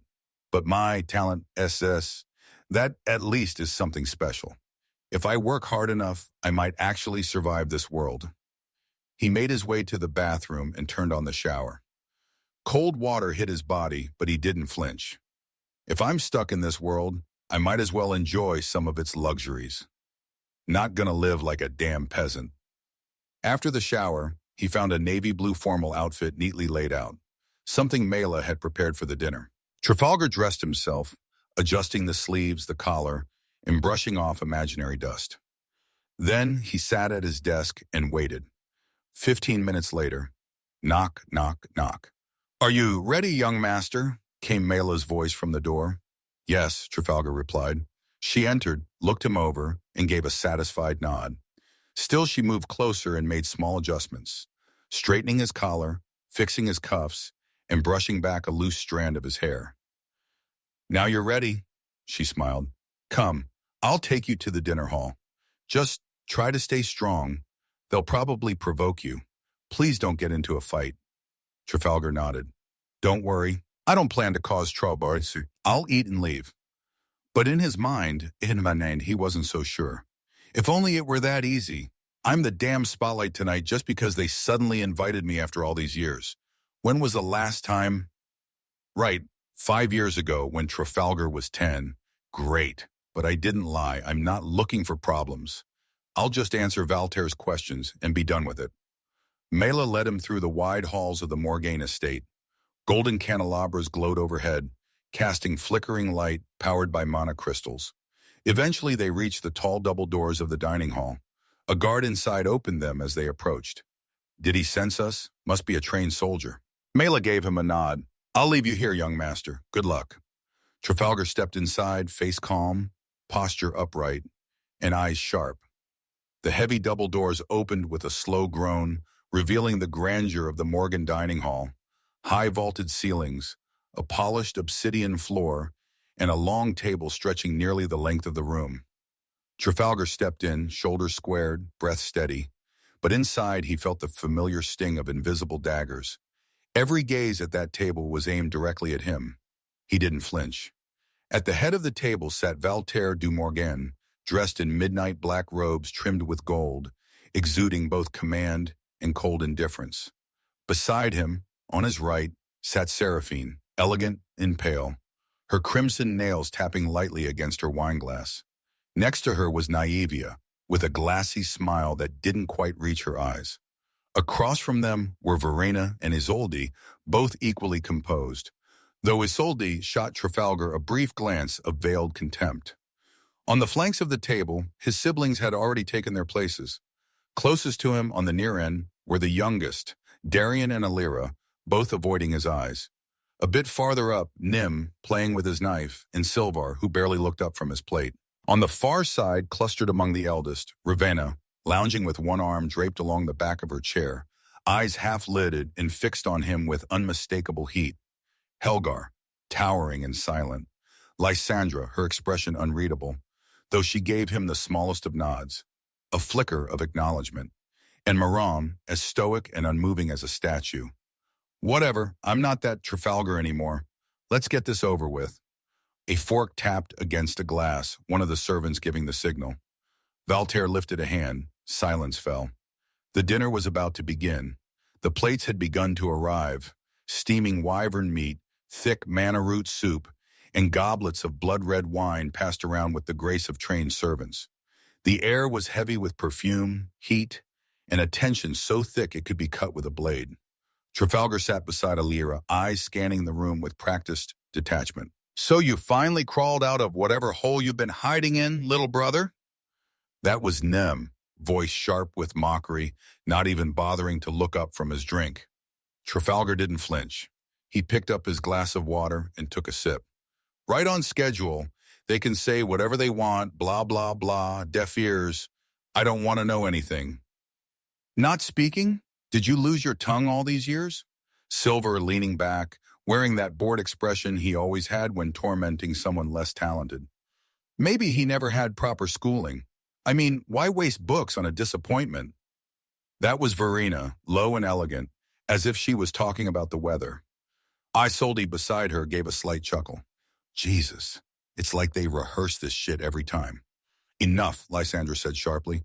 Her voice sliced through the murmurs like steel. "He's here because Father requested it. That should be enough." There was a pause, a quiet, jagged breath of silence. Then came the inevitable voice, silken, too sweet to be sincere. "Oh, don't be so harsh, sister," Ravenna said, brushing a strand of silver hair behind her ear. "I, for one, am glad he came. He's grown, stronger. Quite the change from that trembling little boy we used to know." Trafalgar didn't look at her. "She's fucking insane. How is no one saying anything?" "I wonder," she continued, running a finger along her wineglass. "Did you change inside too? Or are you still that soft thing that cried when we hid your sword?" Alira, next to him, shifted uncomfortably. Her eyes stayed down. "Can you not?" Darian muttered, though barely above a whisper. "Oh, come now," said Navia, her smile too polished to be real. "They're just reminiscing. Siblings do that." "Indeed," Seraphine chimed in. "So many touching memories. I remember how he'd beg the instructors to let him skip mana classes. Said the skills made his head hurt." Trafalgar said nothing. He cut into his food with clinical calm. "Buddha mode, I don't listen to anything, la la la. Wait, I'm 3 years old? What I am doing also, I'm not the old Trafalgar, although you don't know that. Anyway," Isolde said softly, "try not to run off crying this time. It would be unbecoming." Helgar let out a quiet grunt. Marin remained still, as if carved from stone. "Don't worry, brother," Nim added with a smirk. "This time we'll draw you a map back to your room." The fork in Trafalgar's hand trembled for just a second. "Breathe, breathe. They want a reaction. Don't give it to them." Across the table, Lysandra was watching him, just a slight twitch in her brow. Maybe concern, maybe warning. "She's the only one here who doesn't make me want to set the place on fire." And then Ravenna again, humming playfully. "It's always so much fun when you join us. Really, you should do it more often." Trafalgar didn't respond, just drove his knife clean through the meat and ate slowly, deliberately. "One day, you'll all choke on this fucking table. You going first, dear sis. I still had to live through the memories of Trafalgar because of you." The knives scraped against porcelain. The murmurs and smug remarks had quieted. All eyes were slowly turning toward the head of the table. Voltaire du Morgain, silent until now, lifted his gaze. A man carved of command, gray eyes sharp as steel, voice low but echoing with weight. Trafalgar. The sound of his name dropped like a stone into still water. Trafalgar froze mid-cut. Here we go. He looked up, meeting the patriarch's gaze. Voltaire continued, "You've awakened your core." It wasn't a question, it was a statement, a declaration before the court. Trafalgar nodded once. "Yes, father." The words still tasted wrong in his mouth. Voltaire said nothing for a long second. A flicker passed through Voltaire's eyes, faint but not missed by those paying attention. "How long did it take?" Trafalgar looked up, surprised. He swallowed the piece of meat he was chewing. "If I remember correctly, I think it was a bit under an hour. I lost track of time, so I'm not sure, father." Every head turned. A silent shock rippled through the table. Even the wives glanced toward him, surprised. And then, Voltaire laughed. Trafalgar blinked, confused. He leaned slightly toward Elira. "What's so funny?" Elira, despite not being particularly fond of him, answered quietly, "What do you mean, what's so funny? It's weird, you know. Awakening a core at 15? And in one night? Why?" Before she could respond, Voltaire spoke again, his tone firm and low. "Seems I was right to keep you that night." Trafalgar turned toward him, eyes narrowing slightly. "Forgive me, father, but what was so funny? I'm sorry, but I'm a bit lost." Voltaire nodded as if expecting that. "You see, Trafalgar, you spent years trying to awaken your core, and then you stopped. When someone halts their training, even for a day, they lose all the momentum they've built. That means you awakened your core from scratch, in under an hour at the age of 15. For a Morgain, the usual age is 3. Seraphine smiled, her tone sharp. "Yes, dear, that's very late, actually. 12 years late, to be precise." The laughter came. Mocking chuckles echoed from around the table. Ravenna louder than the rest. Only Lysandra remained still. The other wives whispered with thin smiles. Voltaire raised a hand. "Enough." The silence returned like a blade. He set down his wineglass. "Let's move on. Trafalgar, in 3 months, you'll be sent to the academy. You'll stay there until you turn 18. Do not tarnish the name of our family. The heirs of the other great houses will be there too. We cannot afford to appear weak." The wives began murmuring again. Several of the siblings snickered, others rolled their eyes. Trafalgar just kept eating calmly. "Fuck, this is incredible. I never got to taste anything like this back on Earth." Then the doors opened violently. A soldier rushed in, armor clanking, face pale. Voltaire stood at once, his golden gaze sharp. "This better be important enough to interrupt my dinner with my family." The soldier saluted. "It's urgent, my lord. The villages surrounding the estate are under attack." Voltaire didn't hesitate. "Helgar, Ravenna, Elira, Trafalgar. With me." Trafalgar exhaled, dropped his fork, and stood up slowly. "Oh, for fuck's sake." Chapter 11, Blood and Steel. The stone corridors of the Morgain estate echoed with footsteps. Trafalgar kept his distance, trailing the soldier who led the way through the castle halls. Up ahead, the towering figure of Voltaire du Morgain walked with steady purpose. Behind the patriarch followed 3 of his children, Helgar, silent and imposing, Elira, graceful and unreadable, and lastly Ravenna, whose presence felt like a dagger pressed against his neck. She slowed her pace to walk beside Trafalgar, a smirk already curling on her lips. "Looks like we're together again, little brother," she said sweetly. Trafalgar didn't answer. Ravenna's smile widened. "Oh, playing the shy one now? I liked you better when you tried to resist." He finally glanced her way, expression flat. "Can you shut up for just a bit?" She purred. "There it is. That Trafalgar I like so much." She's a fucking whore, he thought. Only it came out aloud. Ravenna blinked, mock surprise dancing in her eyes. "Oh my, is that really what you think of me? That's such a shame. I thought you liked me." "Well, now you know. Can you stop talking?" She didn't reply. Instead, she laughed quietly and returned to her place beside Helgar and Elira. The corridor opened onto the main courtyard. the same one where Valter had been welcomed that morning. The air was colder now, sharper, the sky coated with gray clouds like iron wool. Hundreds of soldiers stood at attention, armored and mounted on war horses, some even astride wyverns with glistening scales and predatory eyes. Trafalgar's eyes widened slightly. I still can't get used to this. Seeing wyverns in real life, it's insane. One by one, the soldiers saluted Valter with loud, thunderous voices that echoed across the walls. They also acknowledged his children, except for him. Whispers began the moment they saw his face. Is the youngest coming too? Are they trying to get rid of him with a staged accident? Trafalgar's jaw tightened. Do I always have to be the damn center of attention? I just wanted to slip by unnoticed. Fuck's sake. Soon, a stable hand arrived with a line of horses and a mana-enhanced carriage for the Morgain siblings. Valter mounted his horse with ease, followed by Helgar, Illyra, and Ravenna. Trafalgar stepped toward the carriage. I'll take this. Ravenna laughed openly. Helgar just snorted. I don't know how to ride a horse. It is what it is. As the convoy began to move, the wheels of the carriage groaned softly under him.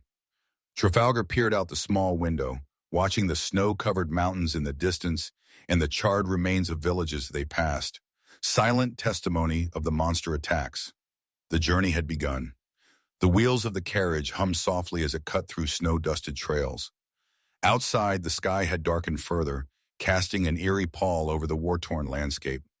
Trafalgar leaned against the window, chin resting on his palm, eyes scanning the passing scenery. Burned homes, collapsed barns, scorch marks in the snow, villages left in ruin. He blinked as movement in the sky caught his attention, wyverns circling above like vultures. Their riders scanned the horizon, searching for danger. This is war, he thought. No tutorial, just straight into hell. Something shifted on the edge of the horizon. At first, it looked like shadows. Then they moved. Dozens of grotesque figures clawed their way through the snow, fur-covered monstrosities with jagged limbs, fanged maws and too many eyes. Some looked like wolves twisted by nightmare, others like armored bears stitched together by dark magic. Their snarls carried even from afar. What the fuck is that thing? His hands tensed as the carriage slowed to a halt. Outside, the soldiers began dismounting. Orders were shouted, lines were forming, the door creaked open. A cold gust of air slapped his face. Let's go, said the soldier. Trafalgar stepped out, boots crunching into the snow. The mana-infused carriage pulsed softly behind him, fading to a dormant state. Before him lay a battlefield, not a vision, not a metaphor, a real one.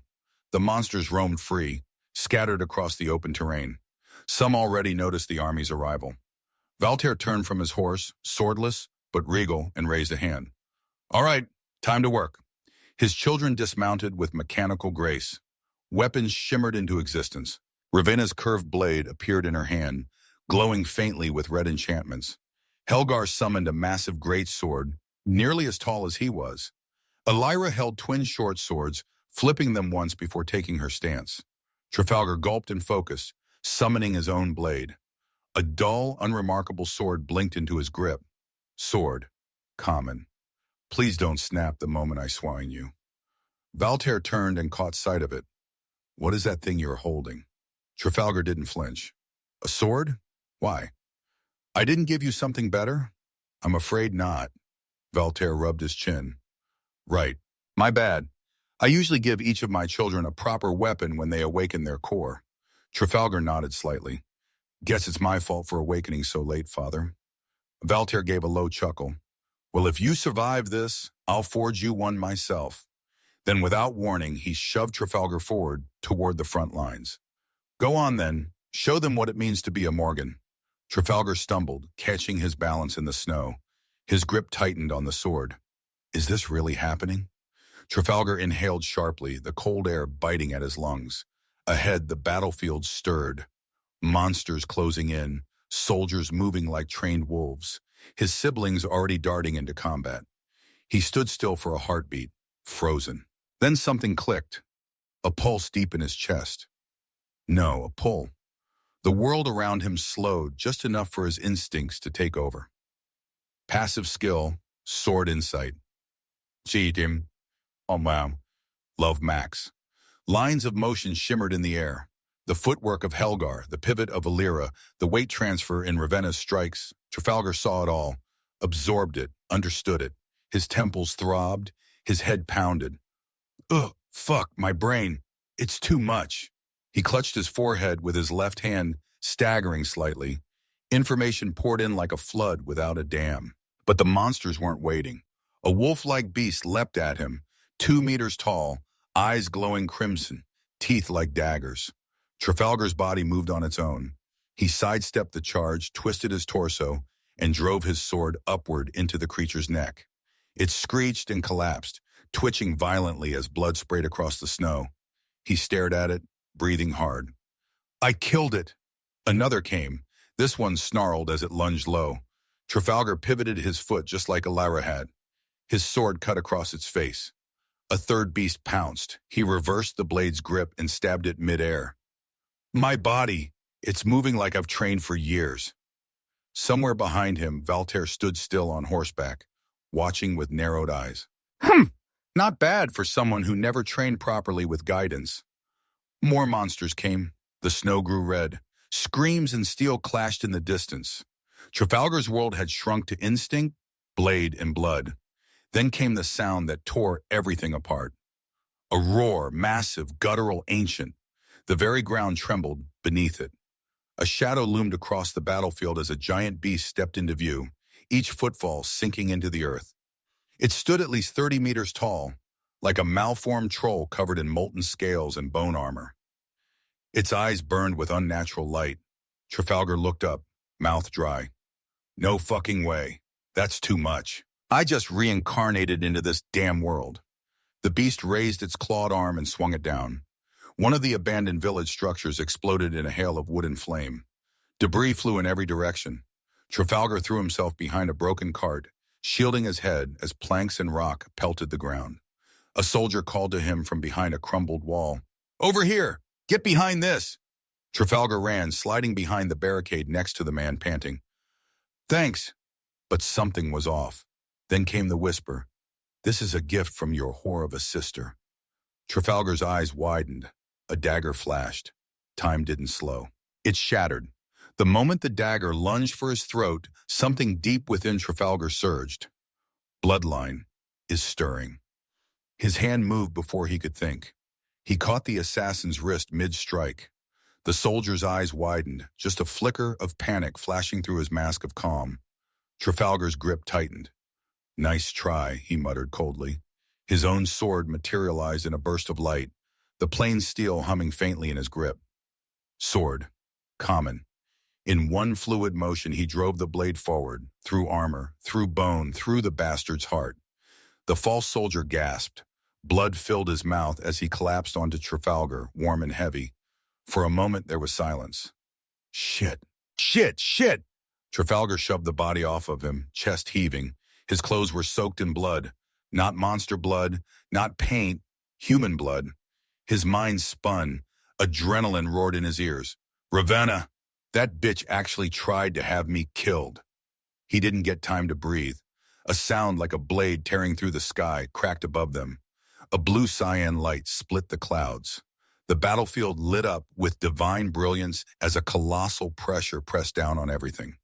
Trafalgar looked up. The 30-meter beast turned its head. Too slow. Slash.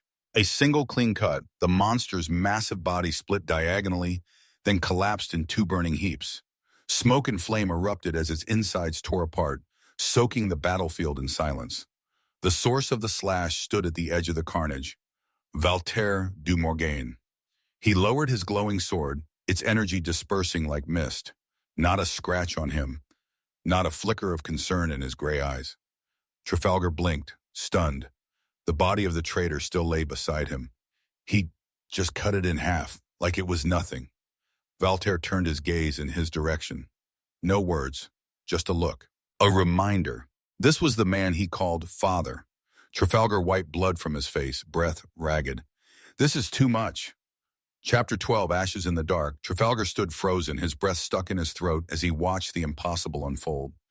The beast, 30 meters of flesh, fangs, and nightmare, had been split clean in half. By a man, by his father. Insane, Trafalgar muttered under his breath. Before he could even begin to process it, Valter's voice thundered through the night. Positions! We're under attack! This isn't over! Trafalgar blinked. What? He turned his head frantically. The battlefield had shifted. The fallen monsters still steamed on the ground, but something else had arrived. Shapes moved in the darkness, dozens, no, hundreds. At first they looked like people, but they weren't. They had horns, protruding from their skulls like jagged crowns. Their eyes burned red, their silhouettes wrapped in cloaks or armor. Some held swords. Others raised glowing staves. Demons, Trafalgar whispered. Then the first projectile came, crimson and fast. A bolt of condensed flame aimed straight at his head. He dove sideways, the heat searing his cheek as the spell slammed into the dirt behind him. He landed hard, right beside the corpse of the Morgain soldier he had stabbed to survive. The same sword was still embedded in the man's chest. Trafalgar stared at it, hesitating. I don't want to touch it again. But he had no choice. His hand wrapped around the hilt. He yanked it free. A sickening spray of blood followed as the steel slid from the soldier's pierced heart. No time for guilt. A shadow fell over him. Trafalgar spun just in time to see a demonoid, black robes, two curved horns, glowing red eyes, lunging at him with a jagged blade. Instinct took over. Trafalgar stepped in, twisted his hips, and with one clean motion, severed the creature's head from its shoulders. The body collapsed, twitching. Then the headache hit him, sharp and sudden. Ah! He staggered, clutching his temple. Sword insight, Love Max activated. His vision blurred as dozens of movements, postures, and clashes began to etch themselves into his memory. Every fight around him, every swing, every feint, every kill was being recorded, burned into him. I need to get to Valter. That's the safest place right now. Trafalgar gritted his teeth and started running. Screams echoed through the night. Steel clashed against steel. Spells lit the sky with bursts of fire and lightning. Trafalgar pushed forward, dodging debris and weaving between fallen bodies. The demonoids were relentless, casting spells, swinging blades, moving like trained assassins. Ahead, one blocked his path. It looked similar to the one he had just killed. Black cloak, two horns, but its eyes were pitch black instead of red. It grinned, revealing sharpened teeth. Without a word, the creature dashed forward. Trafalgar raised his blade just in time to parry the first slash. Fast, the demonoid stepped back and tightened its grip on the blade. Then it muttered, "Arc slash." A faint glow pulsed along the weapon's edge before it unleashed a crescent-shaped wave of energy, slicing through the air straight at Trafalgar. He dove to the side. The slash tore through the stone behind him with a sharp hiss, leaving a long gouge in the wall. Sword insight, Luv Max activated. Skill observed, arc slash common rank. Skill learned, arc slash common rank. The system messages blinked inside his mind. So sword insight lets me copy what I see. Arc slash, huh? Not bad. The demonoid charged again, blade raised. Trafalgar blocked once, then again. Sparks flew. He gritted his teeth and stepped back, feeling the weight of the sword in his hand. Arc slash, he whispered. His blade surged with light, and with a clean motion, he sent his own energy wave crashing forward. It hit the demonoid's knees. Both legs burst open, torn apart by the impact. The creature collapsed, howling in pain. Crawling, it reached for Trafalgar's leg. Please save me, the demonoid begged, its voice trembling. Trafalgar stared into its eyes. Just seconds ago, you were trying to kill me. He hesitated for just a breath, then lifted the sword. Without a word, he plunged it straight between the demon's eyes. I can't afford to hesitate. Trafalgar exhaled shakily and pressed forward once again. The moment the blade exited the demonoid's skull, Trafalgar staggered slightly, feeling the weight of what he'd just done. But there was no time to reflect. A soft chime echoed in his head. Weapon durability low, common sword, 19% remaining. Shit, he muttered under his breath, glancing at the cracked blade. It was stained with blood, the edge chipped and trembling in his grip. Now's not the time for this. I need to reach my father. The stone roads were littered with debris, corpses, and glowing embers. The chaos of battle had spread through the district. In the distance, he could hear a thunderous roar, not from a beast, but from raw magic detonating in the air. Trafalgar darted into a narrow alley, boots splashing through pools of blood and ash, only to stop dead in his tracks. The path was blocked by collapsed rubble. "Perfect," he growled.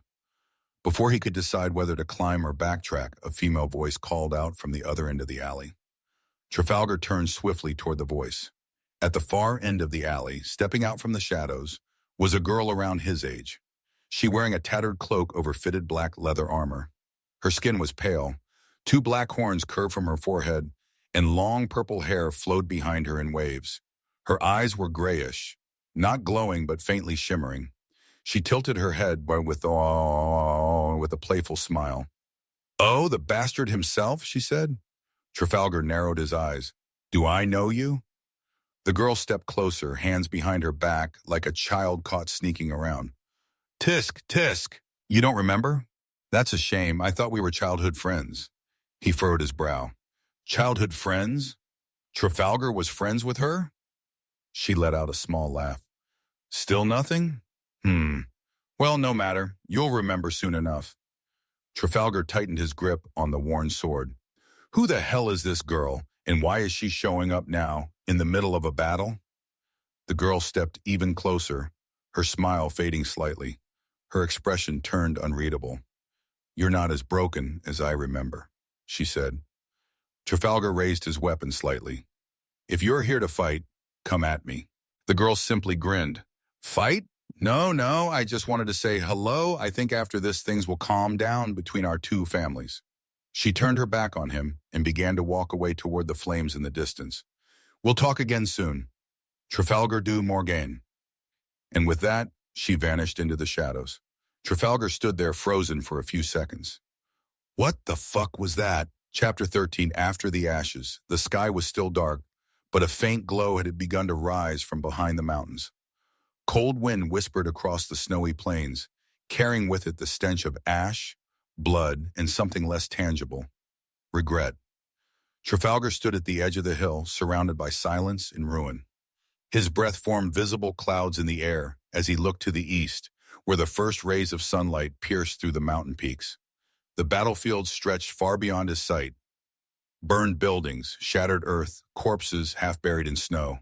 In the distance, he could see the last of the demonoids retreating, their figures vanishing into the forest mist. Who was that girl? She doesn't match any of Trafalgar's memories. Could she be part of the foggy parts I still can't access? And what did she mean by, after this, things will calm down between our two families? He narrowed his eyes, frowning. More questions, and fewer answers. This is turning into a complete mess. I just hope this is finally over. His gaze dropped to the sword still clutched in his hand. Blood had dried on the blade. His knuckles were pale from holding it too tightly. Slowly, Trafalgar opened his fingers and let the weapon fall. It landed in the snow with a dull thud, disappearing halfway into the icy slush. I don't want anything to do with it anymore. He turned toward the fallen. 3 lives had been taken by his blade, 1 human, 2 demonoids. One of them had begged. He tried to kill me first, but still. I wonder if he would have spared me had our roles been reversed. His chest rose and fell with an uneven breath. The way I killed him, it was brutal. But maybe it was better than letting him bleed out, frozen and alone. He stood there, letting the wind bite at his cheeks.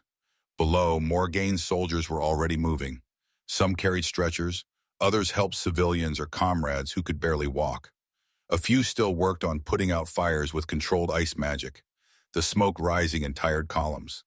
It was the aftermath of chaos, quiet, bitter, and sobering. Trafalgar clenched his jaw and took a step forward. Trafalgar carefully made his way down the slope, stepping over cracked debris and charred remnants of battle. The air still carried heat from magical flames, and the ground beneath his boots crunched with frost and ash. He didn't speak to anyone. There was no one to talk to. Everyone was busy tending to the wounded, moving bodies, or reuniting with surviving villagers. The safest place is still next to him. If I stay close to Valterre, no one will dare try anything. The thought of assassins still haunted him. The memory of that soldier's eyes as he'd driven the blade into his heart, it refused to leave. As he reached the edge of what was once the village center, his vision started to blur. A sharp pain pierced through his skull like a blade. He stumbled, clutching the side of his head. Again? His knees buckled. It was like a tidal wave crashing through his brain. The pressure was unbearable, ringing in his ears like the echo of a sword being drawn endlessly. He tried to take another step, but his legs gave out. Trafalgar collapsed to the ground. From atop, Valtaire stood motionless, still overseeing the aftermath from the same spot he had occupied after slaying the 30-meter beast. His gaze briefly flicked toward the movement below. He saw the boy fall. Still weak, but not bad for a first time. Without moving his expression, Valtaire raised a hand and gestured. "You two, get him, put him in the carriage."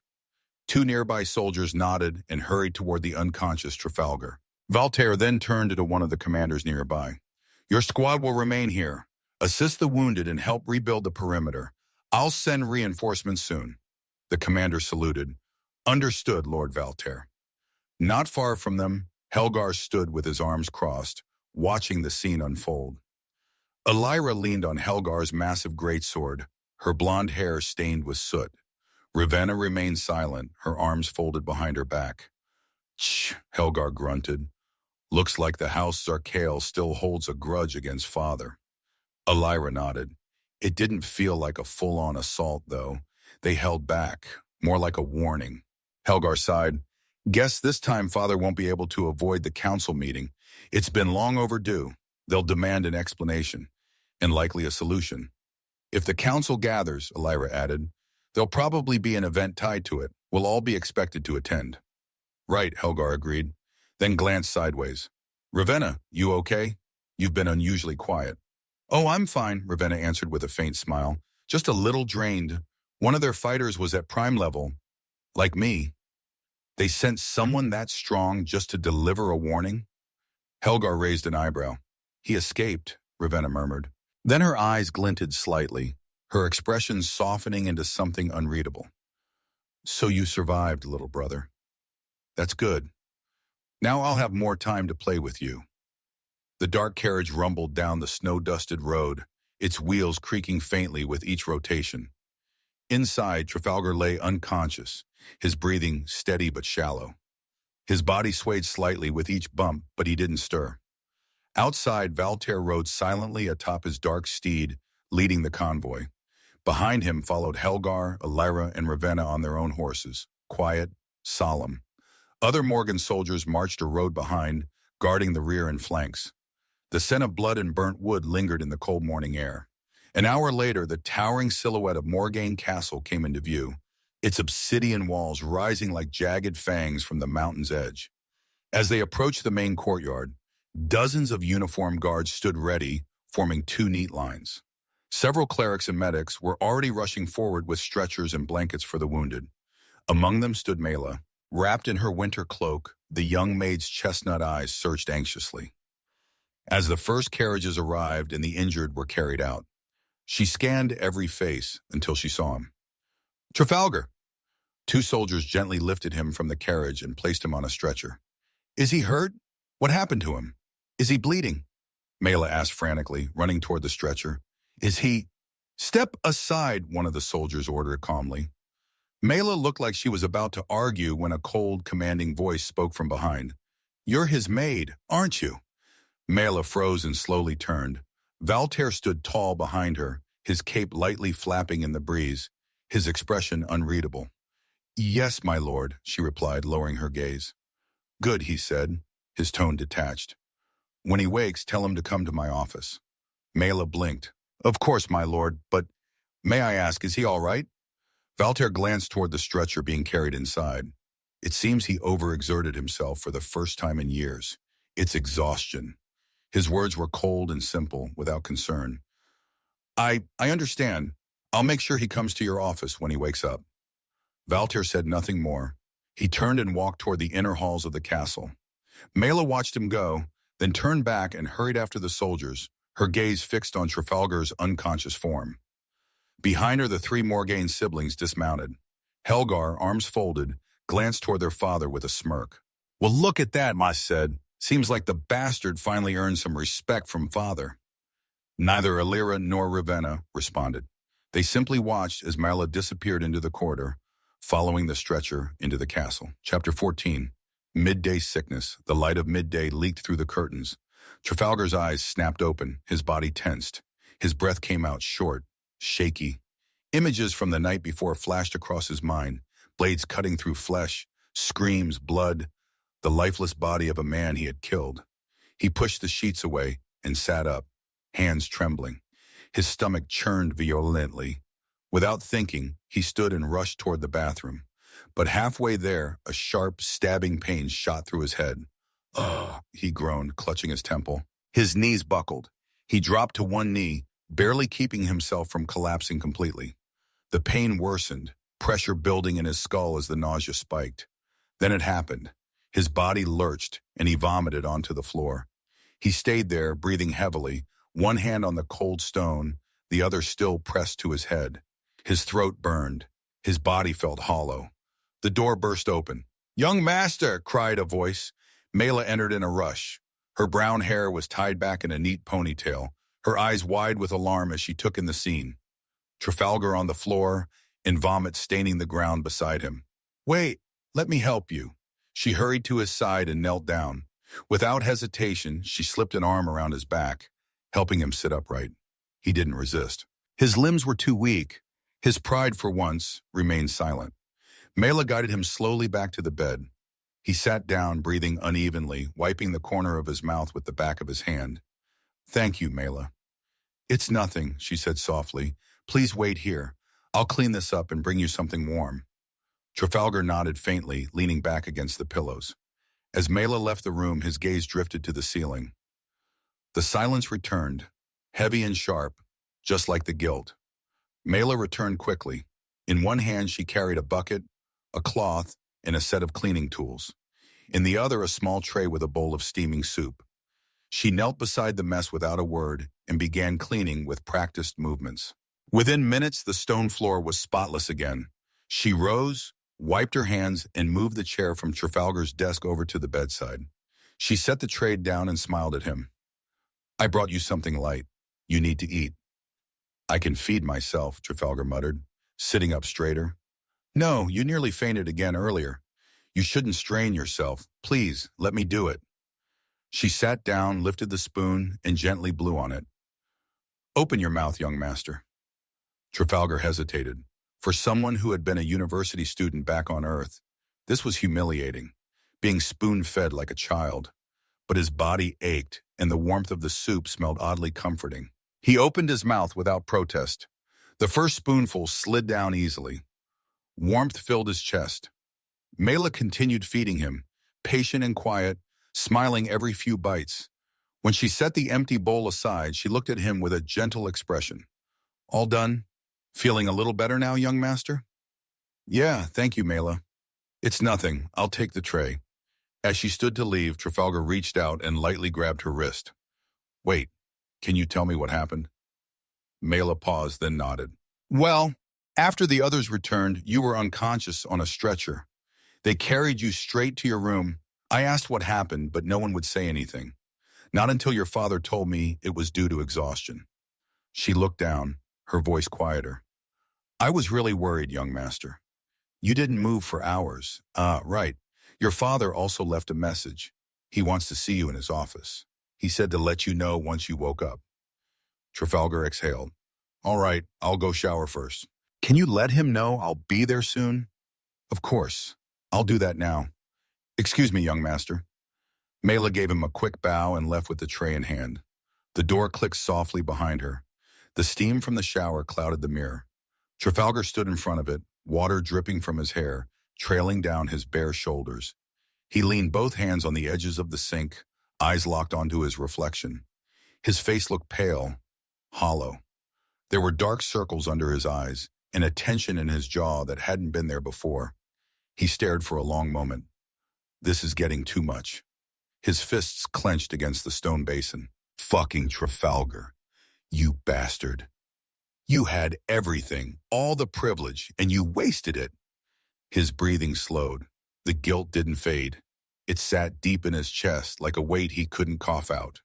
He grabbed a nearby towel and dried himself off in silence. Once dressed, he pulled on a black noble outfit, simple but sharply tailored, the same kind his brothers wore. For the first time, it didn't feel like it belonged to someone else. He adjusted the cuffs, fixed the collar, and glanced once more at the mirror. About 30 minutes had passed. Trafalgar finished getting ready, fastening the last silver button on his coat. He ran a hand through his damp hair and moved toward the door, ready to head to his father's office. Just as he reached for the handle, voices echoed faintly from the hallway. One was Marla's, soft, polite, slightly nervous. The other was rougher, male, confident in the wrong way. "You've always been so loyal to the young master. Doesn't he let you rest at all?" "I'm sorry, sir, but I have duties to attend to. Please let me pass." "Come on, just a minute. No one's watching. You don't need to be so tense." Trafalgar's hand froze on the doorknob. His eyes narrowed. Mela's voice came again, more urgent. "Please, I said I need to go." Trafalgar opened the door. The sound was sharp, decisive. Both figures at the end of the hall turned. The soldier's hand was too close to Mela's waist. Her posture stiff, eyes wide. Trafalgar stepped out into the corridor without a word. Chapter 15, The Ninth Speaks. Trafalgar stood in the corridor just outside his room. A few meters ahead, he saw Mela, her waist held by a man in armor who was trying to pull her closer with a smug look on his face. The soldier looked to be in his 40s, with black hair and a dark beard. He wore light plate armor, though no visible weapons were on him. He must be keeping them in his inventory, Trafalgar thought, noting that both of the man's hands were on Mela. The soldier noticed him and spoke casually. "Trafalgar, good. I was just coming to get you. Your father wants to see you." He let go of Mela, though his eyes lingered on her for a moment too long. Disgusting bastard, Trafalgar thought. Mela had always been the only person in this place who truly cared, for the old Trafalgar and for him now. She had never treated him with shame, never hidden her concern. The soldier straightened up and motioned with his chin. "Come on, Trafalgar, follow me." There was no respect in his voice. Of course, no one in this house had ever given him any. Trafalgar didn't move. The soldier frowned. "Didn't you hear me? I said follow me." Trafalgar's expression hardened. "Who are you?" 3 simple words, but not something the old Trafalgar would have ever dared to say. The old one would have lowered his head and followed like a beaten dog. But not him, not now. This world had already taught him how to survive, and he knew he had to adapt quickly. The soldier scoffed. "Me? I'm Roland. Now stop wasting time and come." Trafalgar didn't budge. His eyes remained fixed on the man. "You deaf or something?" the soldier barked. "Your father's waiting." "No," Trafalgar said calmly. "I think you're the one who's deaf. I asked who you are, not your name." Roland hesitated, his brow furrowed slightly, confusion creeping into his expression. He opened his mouth again. "I'm a soldier of House Morgain." Trafalgar stepped forward, voice still cold. "Good, so you're not deaf. Now let's find out if you're just stupid or pretending." He stopped a few feet from the man. "Who am I?" Roland blinked. "Trafalgar?" "No, wrong." Trafalgar narrowed his eyes. "I give you one more try. Make it count." This time Roland straightened his back. His tone shifted, slower, more careful, the casual arrogance gone. "You are Trafalgar du Morgain, 9th heir of the Morgain family, son of Valter du Morgain, the sword god." Trafalgar gave a faint smile. "Better. So you do have a brain, after all." Then his voice dropped, sharper. "Now summon your sword." Roland tensed. "Why would you want my sword, sir?" Trafalgar tilted his head. "Did I say you could ask questions? I told you to summon it." Without another word, Roland obeyed. A flash of light appeared in his hand as the system responded. Trafalgar took the sword from him. Roland's hand remained extended in the air, fingers still half open. Item acquired. Silver sword, rare rank. In one clean motion, Trafalgar swung the blade. A sickening sound followed. Flesh splitting, bone snapping. Roland screamed and fell to his knees. His severed hand landed on the cold stone floor between them, blood pooling fast. "Looks like I could cut through it thanks to the item's rank." Trafalgar thought calmly. He tossed the sword back, letting it clatter beside the trembling soldier. You can store it again now, he said, voice devoid of emotion. Pick up your hand. Roland's face was pale, twisted in pain, but he obeyed. Now lead me to my father, and next time you think about putting your hands on what's mine or speaking to me without respect. Trafalgar leaned in, eyes cold. The next thing I cut won't be so forgiving. Roland nodded rapidly, sweat mixing with the blood on his face. The two began walking down the corridor, Trafalgar in calm, steady steps, and Roland stumbling ahead of him, clutching his severed hand with his remaining one. Blood dripped from the wound, leaving a trail along the polished stone floor. Behind them, Mela stood frozen in place. Her eyes were wide, lips parted slightly. She had not expected that. Not from him. Trafalgar glanced over his shoulder. I'll see you later. She gave no reply, only nodded silently and turned to fetch cleaning supplies, her movements stiff. The silence between Trafalgar and the soldier stretched on as they made their way through the winding interior of the fortress. Servants and guards looked away as they passed, either pretending not to notice or too afraid to intervene. Eventually, they reached a circular chamber. In its center stood a platform made of black steel, etched with faint glowing runes. A simple metal railing ran along the edge. Breathing heavily, Roland spoke through clenched teeth. Young master, please hold on to the rail. Trafalgar placed a hand on the bar. A second later, the platform vibrated slightly and began to rise, slow and smooth, lifted by invisible magic. He glanced at the soldier, who kept his head down, trembling. I didn't want to do it, Trafalgar thought, but I have to send a clear message. If I want to survive in this house for the next 3 months, they need to understand what happens when they cross the line with me. As the elevator ascended, the castle slowly gave way to light. At the top, only one door awaited. The platform came to a smooth stop. In front of them stood a single door, tall, dark wood with silver trims, the only entrance on the entire top floor. Roland turned his head slightly, still breathing through gritted teeth. We've arrived, young master. Trafalgar didn't move. He stared at the door, arms crossed. After a few seconds, he spoke. Do I have to open it myself? Roland's eyes widened. Oh, forgive my rudeness. Of course not, sir. With trembling fingers, he reached in for the handle and pushed the door open. The heavy door opened with a soft creak. The hearth in Valterre's private study crackled softly, casting golden light across shelves of ancient tomes and the steel sheen of countless swords mounted on the walls. The room was massive, but there was no warmth in its grandeur. Behind the obsidian desk stood Trafalgar du Morgain, his arms crossed behind his back, staring out through the wide, arched window that framed the snowy expanse of his domain. The mountains loomed like frozen titans, and below them the castle stretched over the cliffs like a fortress carved from ice and shadow. Trafalgar turned slightly, his crimson eyes landing on the blood-soaked figure of the soldier, and on Trafalgar, who stood beside him without a scratch. What is going on? He asked, voice calm but sharp. Trafalgar stepped forward. The escort you sent tried to put his hands on my personal maid. He also addressed me without respect. I gave him a punishment I deemed fair. Trafalgar studied him in silence, then looked at the soldier. Blood still dripped from the stump. I see. You did well to protect your name. He turned fully now, expression unreadable. You. Go to the healers. I trust my son taught you a lesson.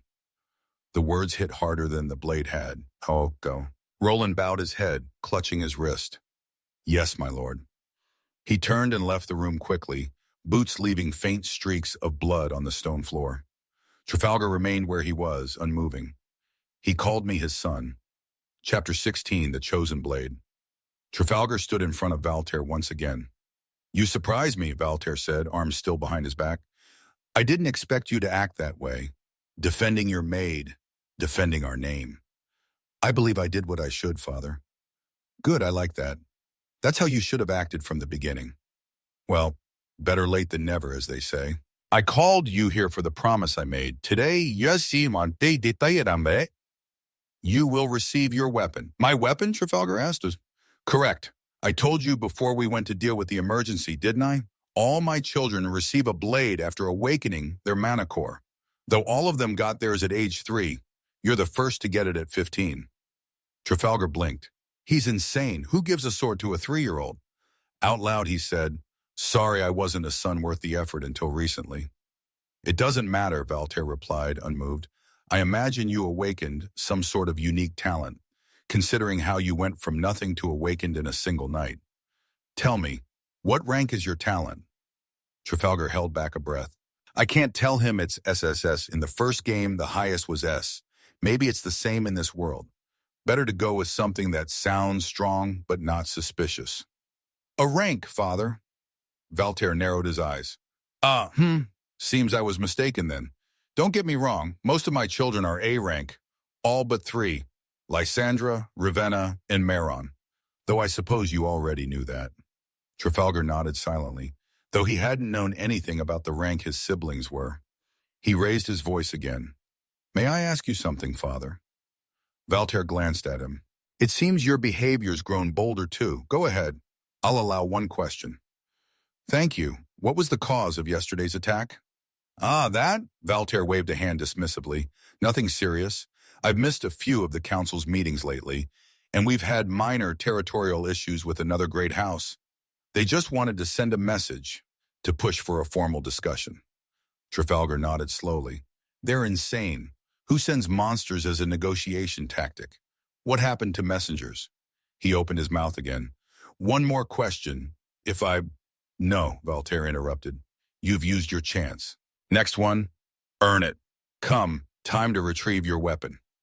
Valter turned away from his desk and walked toward one of the walls. He pressed his hand against a panel. A low hum echoed as a section of the wall shifted. A hidden passage opened, revealing a staircase descending into darkness. Valter looked over his shoulder. "Go through there and choose a sword. This is the Morgain family treasury. Each of my children is allowed one treasure. Go. Return when you have chosen." Trafalgar stepped into the hidden passage. The light from the study faded behind him as the stone door slid shut. For a moment he stood in pitch black. Then a faint glow appeared at the bottom of a long staircase. He began to descend. Step by step, the air grew cooler, denser. The silence was absolute. When he reached the bottom, the chamber opened before him, vast, gold-trimmed, and lined with endless racks of weapons. The floor was polished obsidian, and the walls shimmered with embedded mana stones. Trafalgar stared. Dozens of weapons, swords, spears, rapiers, katanas, even exotic blades he didn't recognize. He walked past the nearest display and ran his fingers over a crimson longsword. Item acquired, Crimson Howl, rank, legendary. He raised an eyebrow. The next was a sleek katana. Item acquired, Vein Slicer, rank, legendary. And then a rapier with a violet glow. Item acquired, Silent Iris, rank, legendary. He kept moving. None of them called to him. None felt right. As he stepped near a low table, his foot caught on something hidden beneath it. He stumbled upward and dropped to his knees with a small grunt. "Ow, what the hell?" He turned to see what he'd tripped over. Under the table, wrapped tightly in a faded cloth, was a long object. Dusty, ignored. Trafalgar pulled it free and removed the cloth. It was a sword. Simple.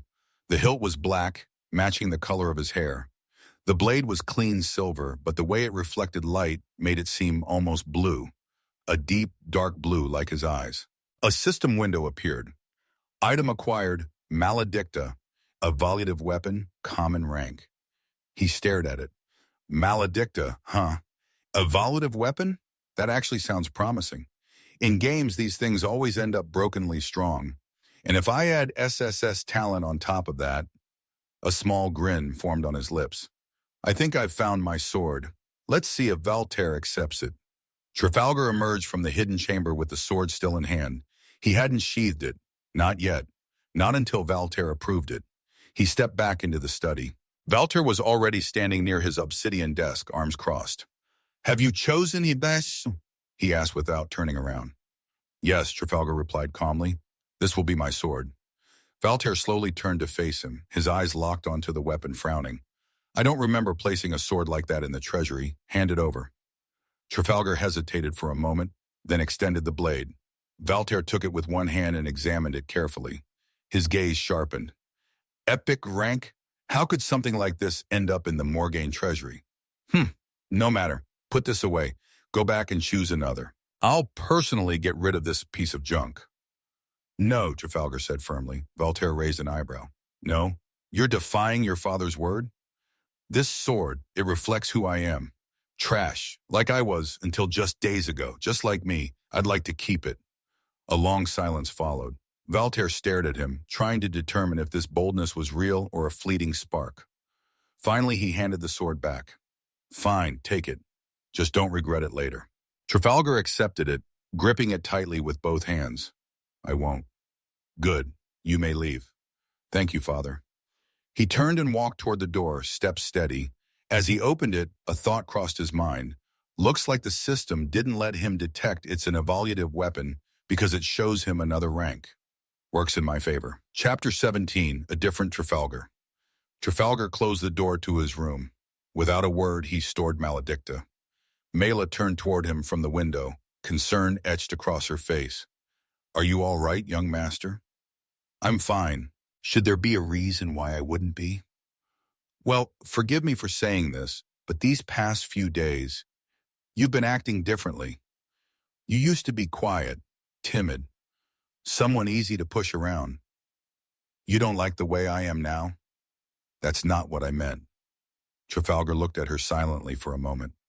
Relax, there's nothing wrong with me. Maybe I just got tired. I figured it was time for a change if I wanted to survive here. I see. I'm glad you've come to that decision, young master.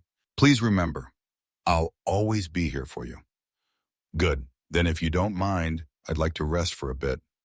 Of course, I'll wake you in time for dinner. She bowed lightly and left the room.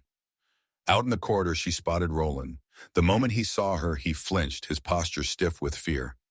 Mela walked past him with pride in her steps, her thoughts clear. You get what you deserve, bastard. Night had fallen. The soft clinking of silverware could be heard as Mela prepared the table with care.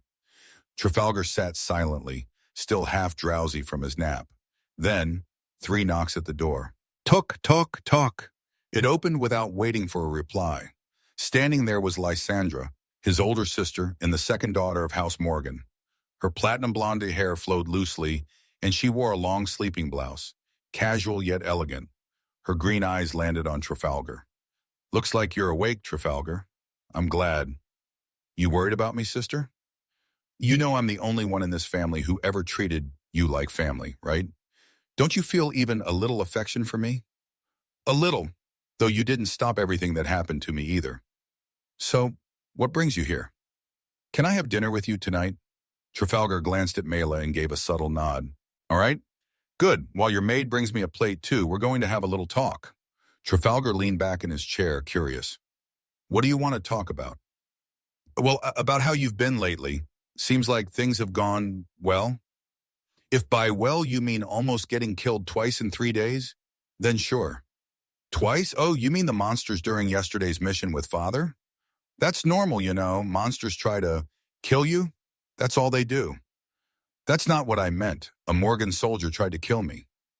Lysandra's expression turned serious. Explain. There was this soldier who tried to help me when a 30-meter beast appeared. Debris was flying everywhere. He shouted for me to come closer so he could shield me. But when I got close, he pulled out a dagger and tried to stab me. I summoned my sword and drove it into his heart. An attempted murder from within the family. Not common, but it's happened before in this house. Did you tell Father? No, why would I? When Ravenna approached me 3 years ago, he did nothing. I see. I'll try to help you from now on. I don't need pity. Don't worry. Just then, Mela returned with a new plate, steak and red wine, perfectly arranged. Thanks, Mela. You can leave us for now. I'll call if I need anything. All right, let's change the subject. What weapon did you choose? Without a word, Trafalgar reached out his hand. A ripple of mana shimmered in the air, and from it, the blade appeared. Maledicta. He placed it gently on the table. This one, Lysandra blinked. This, you know there are far better weapons in the family treasury, right? Father said the same thing, but I like this one. I see. Well, if it's something you truly chose for yourself, then that's fine. She sipped her pardon and leaned back slightly. So when do you want to start training? Oh, you remembered. Tomorrow morning. Does that work for you? Yes. Meet me at the public training grounds the soldiers use behind the castle. Why there and not in a private hall? If I'm going to teach you the Morgain sword style, we'll need space. And the rear courtyard has the most of it. Of course. More eyes watching again. Lysandra looked him over, then smirked. By the way, you handled that insult to our name well.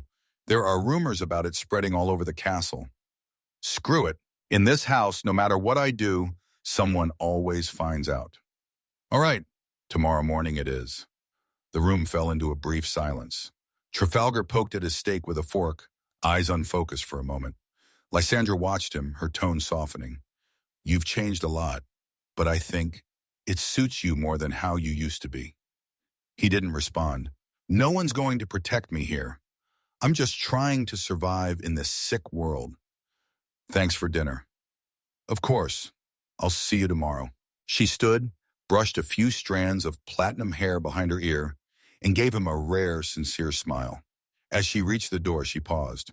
Trafalgar, just don't die. He glanced up, eyes steady. I'll do my best. Lysandra left without another word, the door closing softly behind her. Chapter 18, The First Step Hurts the Most. Trafalgar opened his eyes slowly, staring at the ceiling of his room with a quiet breath. So this is it. My first day of training. He sat up on the bed, the heavy blanket sliding off his chest. Back on Earth, I only read about this stuff. Novels, manga, games. Trafalgar rose from the bed and stretched. His muscles were still sore from the events of the past days, but nothing compared to what he imagined was coming. He moved toward the wardrobe and began dressing. Simple dark trousers, a white shirt, boots, and a thick black coat over it. As he fastened the last button, he muttered under his breath, Status. A soft blue glow appeared before his eyes. As the system window materialized in front of him, it was the second time he saw it. Host, Trafalgar du Morgain. Title, Cursed Heir. Age, 15. Race, half-human. Bloodline. Core, Origin. Class, Swordsman. Talent, SS. Abilities, Passive Skill, a Sword Insight. Epic Rank, Levashat Max. Active Skill, Arc/, Common Rank, Over 1. Items, Maledicta. Evolutive Weapon, Rank Common. Trafalgar stared at the window in silence. There are some changes. My class wasn't there before. Now it says Swordsman. The active skill, yeah, that's the one I copied from that demon before killing him. The passive one was already there. And my first weapon, still common rank, but it'll grow with me. He touched his chest lightly, right over his core. After all the hell I've been through these last days, I'm still breathing. Still standing, that counts for something. All right, let's keep going. Step by step, Trafalgar. Step by step. Knock, knock. Young master, your sister Lysandra is already waiting. The voice belonged to Mela, his maid. Trafalgar snapped out of his thoughts. All right, I'm coming. He opened the door. Mela was standing straight, her brown hair tied in a neat ponytail, her warm brown eyes glancing over him with subtle care. You look good, young master. Yeah, I guess I'm curious. Follow me, I'll guide you. Trafalgar nodded and followed her out of the room. The halls of House Morgain were vast and silent at that hour, save for the echo of footsteps on polished stone. Trafalgar walked behind Mela as they moved through a side corridor lit by the faint glow of mana lamps. Outside, snow continued to fall in lazy spirals, casting silver reflections on the frost-covered windows. The air grew colder the closer they came to the rear exit of the castle, where the training grounds were located. Trafalgar's eyes drifted toward the light snowfall outside, but his thoughts remained trapped in what he had seen moments ago. Bloodline. Race, half-human. Still no clue what that even means. If Valter's my father, then the human part makes sense. But the other half, what was Trafalgar's mother? Why is the system hiding it? He clenched his fists lightly inside his coat. There must be a reason, something the system won't show me. Why even bother placing question marks if it's not meant to torment me? Every time I learn something, 3 new questions appear. Is everything all right, young master? Mela's voice broke through his spiral of thoughts. Yeah, just thinking. She gave a small smile but didn't press further. They continued walking in silence, passing by several servants who bowed politely. The large double doors at the end of the hall creaked open as two guards pulled them aside. A sharp gust of wind swept in, carrying the scent of snow and steel. Beyond the doors stretched the Morgain training grounds, an open expanse of packed earth and ice behind the castle surrounded by low stone walls. The snowfall here was heavier, unshielded by the castle's walls or towers. Trafalgar narrowed his eyes against the white haze. Hundreds of soldiers filled the field. More than 300 men and women in armor moved in synchronized drills, their swords flashing in arcs. The clang of steel against steel echoed across the grounds. He spotted her instantly. Lysandra stood at the center like a pillar of frost, arms crossed, expression sharp. Her platinum blonde hair shimmered like the snow around her, and her green eyes locked onto him the moment he stepped outside. Trafalgar stepped onto the snowy field. The cold bit through his boots, and the snow crunched beneath his feet. Soldiers turned to glance at him as he passed, many recognizing his face. Lysandra walked toward him with a raised eyebrow and a familiar look of amused judgment. "A bit late, don't you think, Trafalgar? You were the one who asked me to train you." "Sorry, I got distracted. I'm ready now." "Good. Then summon your sword." Trafalgar took a breath and focused. A surge of mana moved through his arm. From nothing, Maledicta materialized in his hand. She stepped back and raised her voice, enough for nearby soldiers to hear. "I'll teach you the Morgan sword style, but don't get ahead of yourself. We start with the basics. You've gone years without proper training, so we build from the ground up. Show me what you've got." Trafalgar tightened his grip on Maledicta.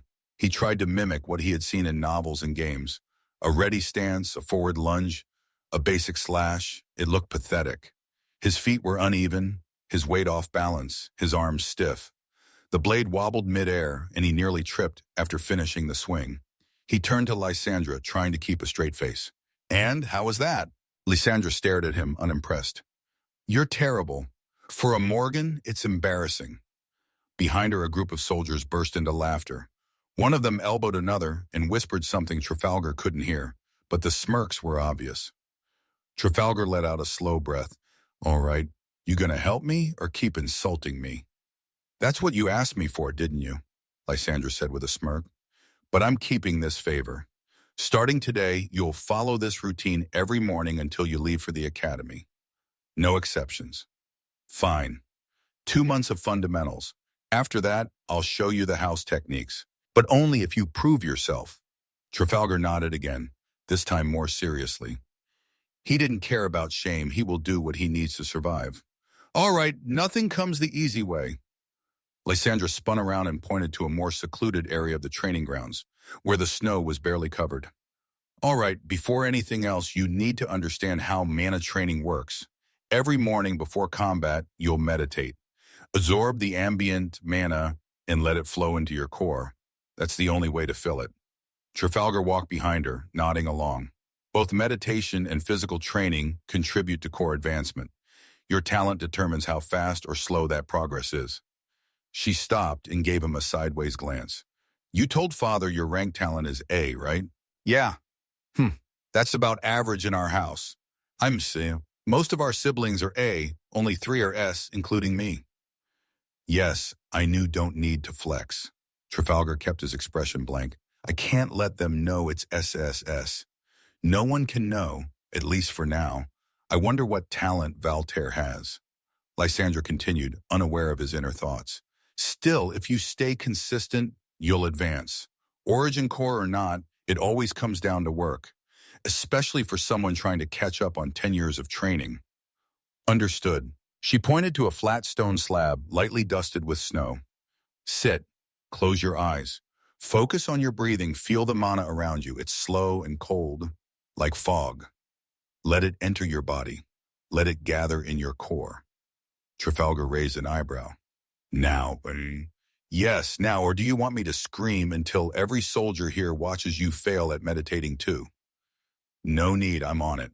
He sat down on the stone, crossing his legs and placing his hands on his knees. The cold bit through his pants, but he ignored it.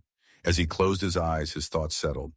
"If I already thought that having an SSS rank was slow, I don't want to imagine some unfortunate person with F talent. Chapter 19. The Sword Within. It was early morning. Too early for anyone to be outside. Trafalgar was the first to arrive at the training grounds behind the Morgain castle. The snow hadn't stopped falling since the night before, and small flakes kept landing on his black clothes and hair as he sat quietly, legs crossed, eyes closed. He was meditating, gathering mana from the environment like Lysandra had taught him. It's been peaceful. Haven't missed a single day of training in the last 2 months. It's the least I can do if I want to survive. I'm already 10 years behind everyone else. But little by little, he took a slow breath, feeling the mana flow through his body.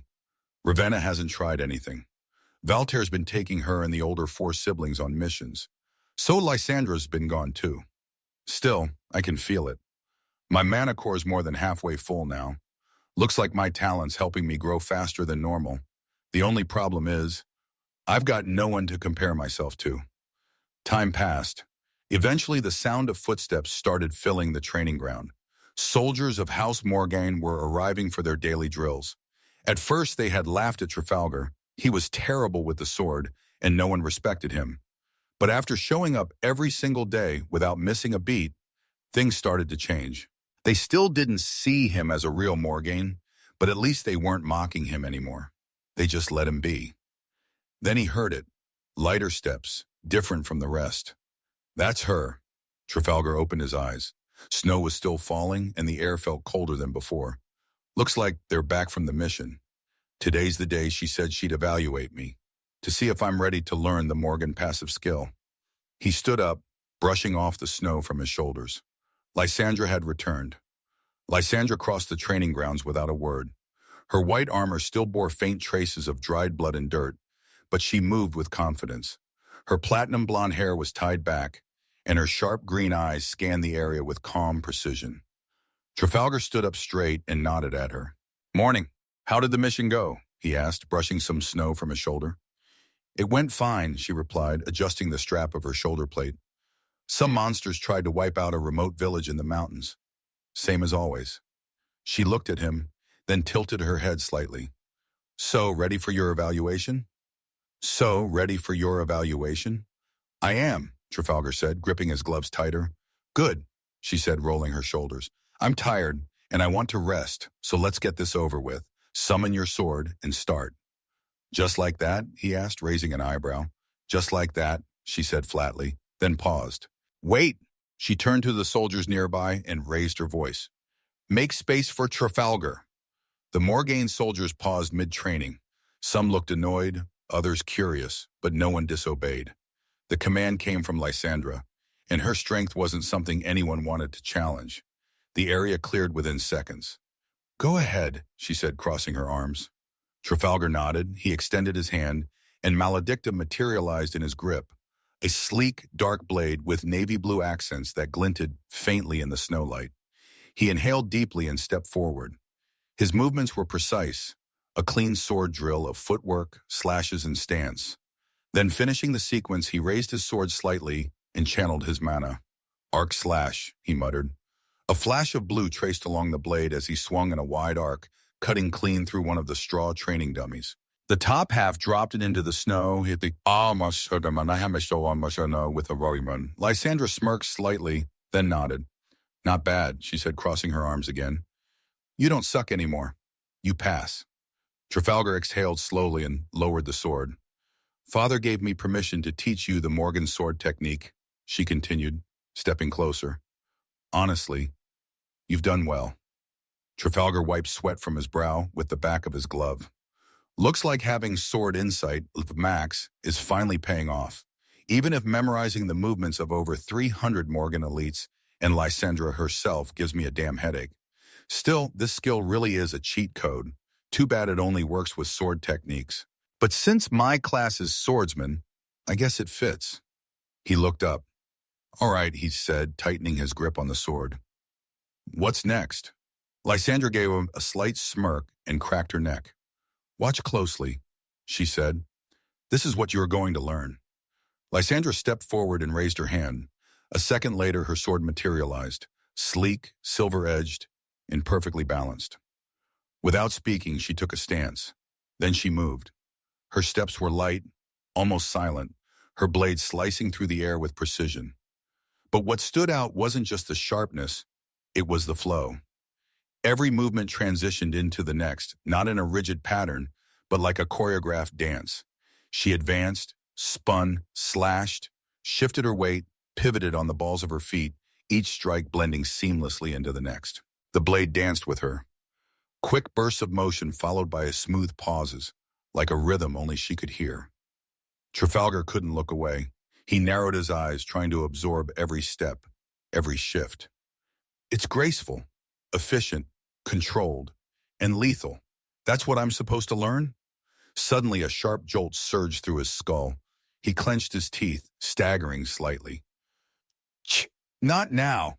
A glowing blue message appeared in his vision. Passive skill unlocked. Morgain Blade. Level 1. Unique rank. His eyes widened. No way! I just unlocked it? From watching it once? Damn, Sword Insight really is a cheat code. Lysandra stopped. She faced him, her breathing calm, her blade resting by her side. Did you catch all of it? She asked, brushing snow from her shoulder without breaking eye contact. I think so, Trafalgar replied, straightening up again. You'll need the rest of the month before the academy to master it, she said, rolling her neck. But you'll get there with enough repetition. Can I try it now? He asked, eyes steady, voice calm.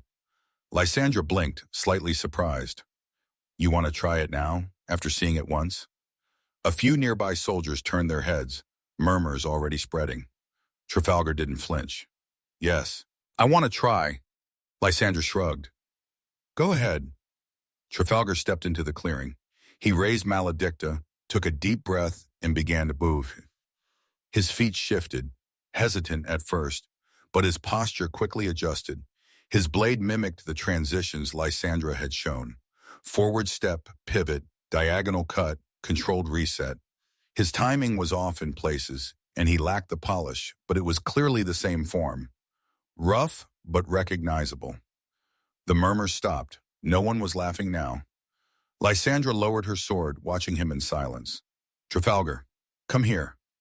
He approached, keeping his blade down. What is it? Why did you lie to father? She asked, voice low and direct. Her expression was unreadable.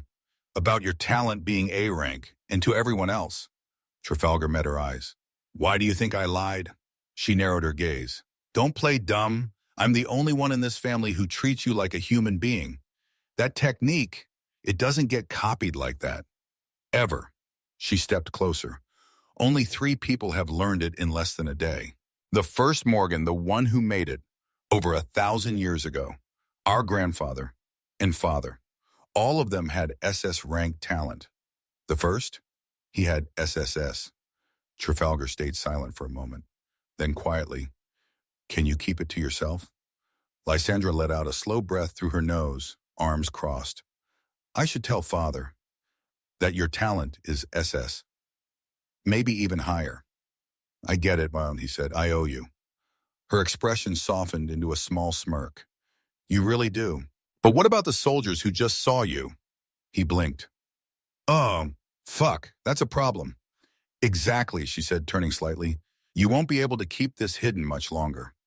Trafalgar was still thinking about how to handle the situation when the sound of approaching footsteps interrupted them. They turned. A man in a black uniform was walking toward them, tall, slim, and wearing the crest of House Morgain stitched on his shoulder. His pace was steady and his expression cold. He stopped a few steps away. Lysandra narrowed her eyes slightly. That was fast? Fast for what? Trafalgar asked, raising an eyebrow. The council, she said. The meeting of the 8 great families. It's starting sooner than expected. The messenger gave a slight bow to Lysandra, then turned to Trafalgar. Unlike with her, there was no respect in his voice. Lady Lysandra, Trafalgar. His tone was dry, even dismissive. Lord Valtaire requests your presence immediately. The family meeting is about to begin. Lysandra nodded without hesitation. Understood. We'll be there shortly. The messenger turned on his heel and walked away without another word. Trafalgar watched him go, then looked at Lysandra. Zero respect as always. Yeah, she muttered. He didn't even try to hide it. No respect. Not even the bare minimum. Well, you might change that sooner or later. She turned to face him fully. We'll talk about your talent later. For now, I'll keep your secret. But you owe me one for training you, Trafalgar. He nodded once. Fair enough. Lysandra smirked. Let's go, little brother. They both followed the path back toward the castle, snow still falling gently around them. Chapter 20. Before the council. Trafalgar walked behind Lysandra in silence, both of them having already dismissed their weapons. She led the way with her usual confident stride, boots echoing softly against the cold stone path. He, on the other hand, was deep in thought. Let's see what memories the old Trafalgar had about the council. He focused. Fragments started surfacing, fuzzy at first, then sharper. Right, the place was stunning, filled with nobles, at least 300 of them. Every major family sends their full lineup. That means the Morgain family alone shows up with nearly 15 people. Siblings, wives, and the patriarch. His eyes narrowed slightly as more memories emerged. Of course, they all used to mock him, even his own siblings. When the Morgans treat one of their own like trash, it gives everyone else a free pass. That's how it was back then. No wonder the other families joined in. Trafalgar clenched his jaw briefly. This year, I'll stay out of the spotlight. Say hello, keep my distance, and disappear. That's the safest bet. Technically, it'll be my third time seeing them. Then a flash hit him.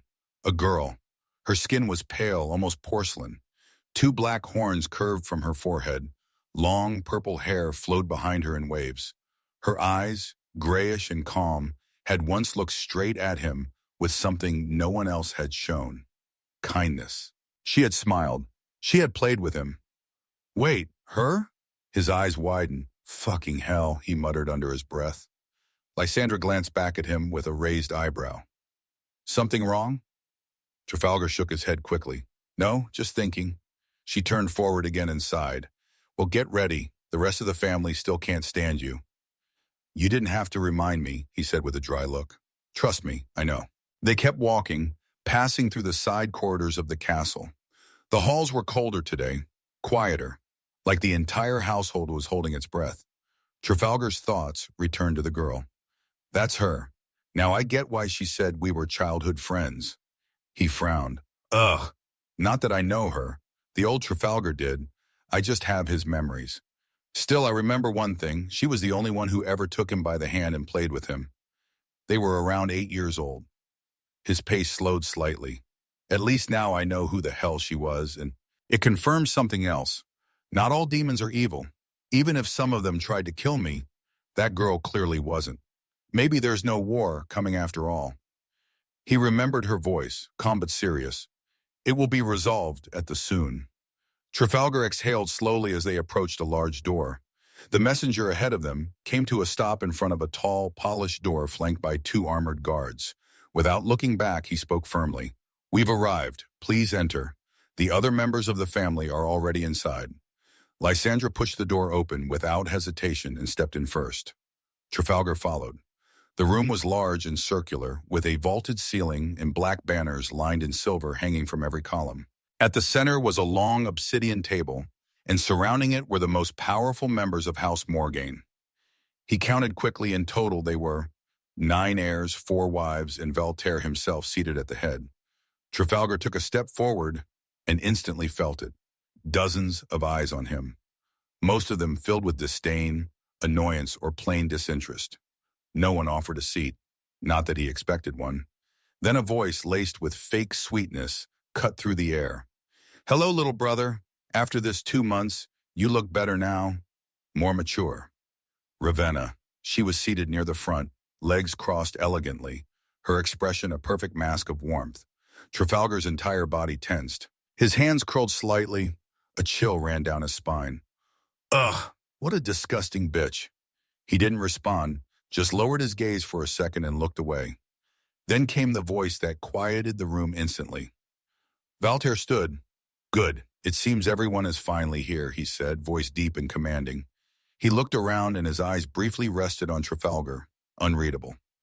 Tonight we leave for the council. It will begin with a banquet. While the 8 great families celebrate, the heads of each house will meet privately. He paused.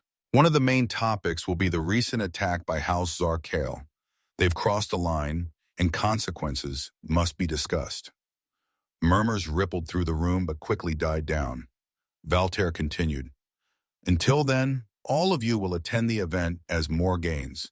That means maintaining our image, our reputation. His gaze locked on Trafalgar. Especially you. Now that you've awakened, I expect you to carry yourself properly. Trafalgar didn't flinch. He held his ground and nodded once. Understood, father.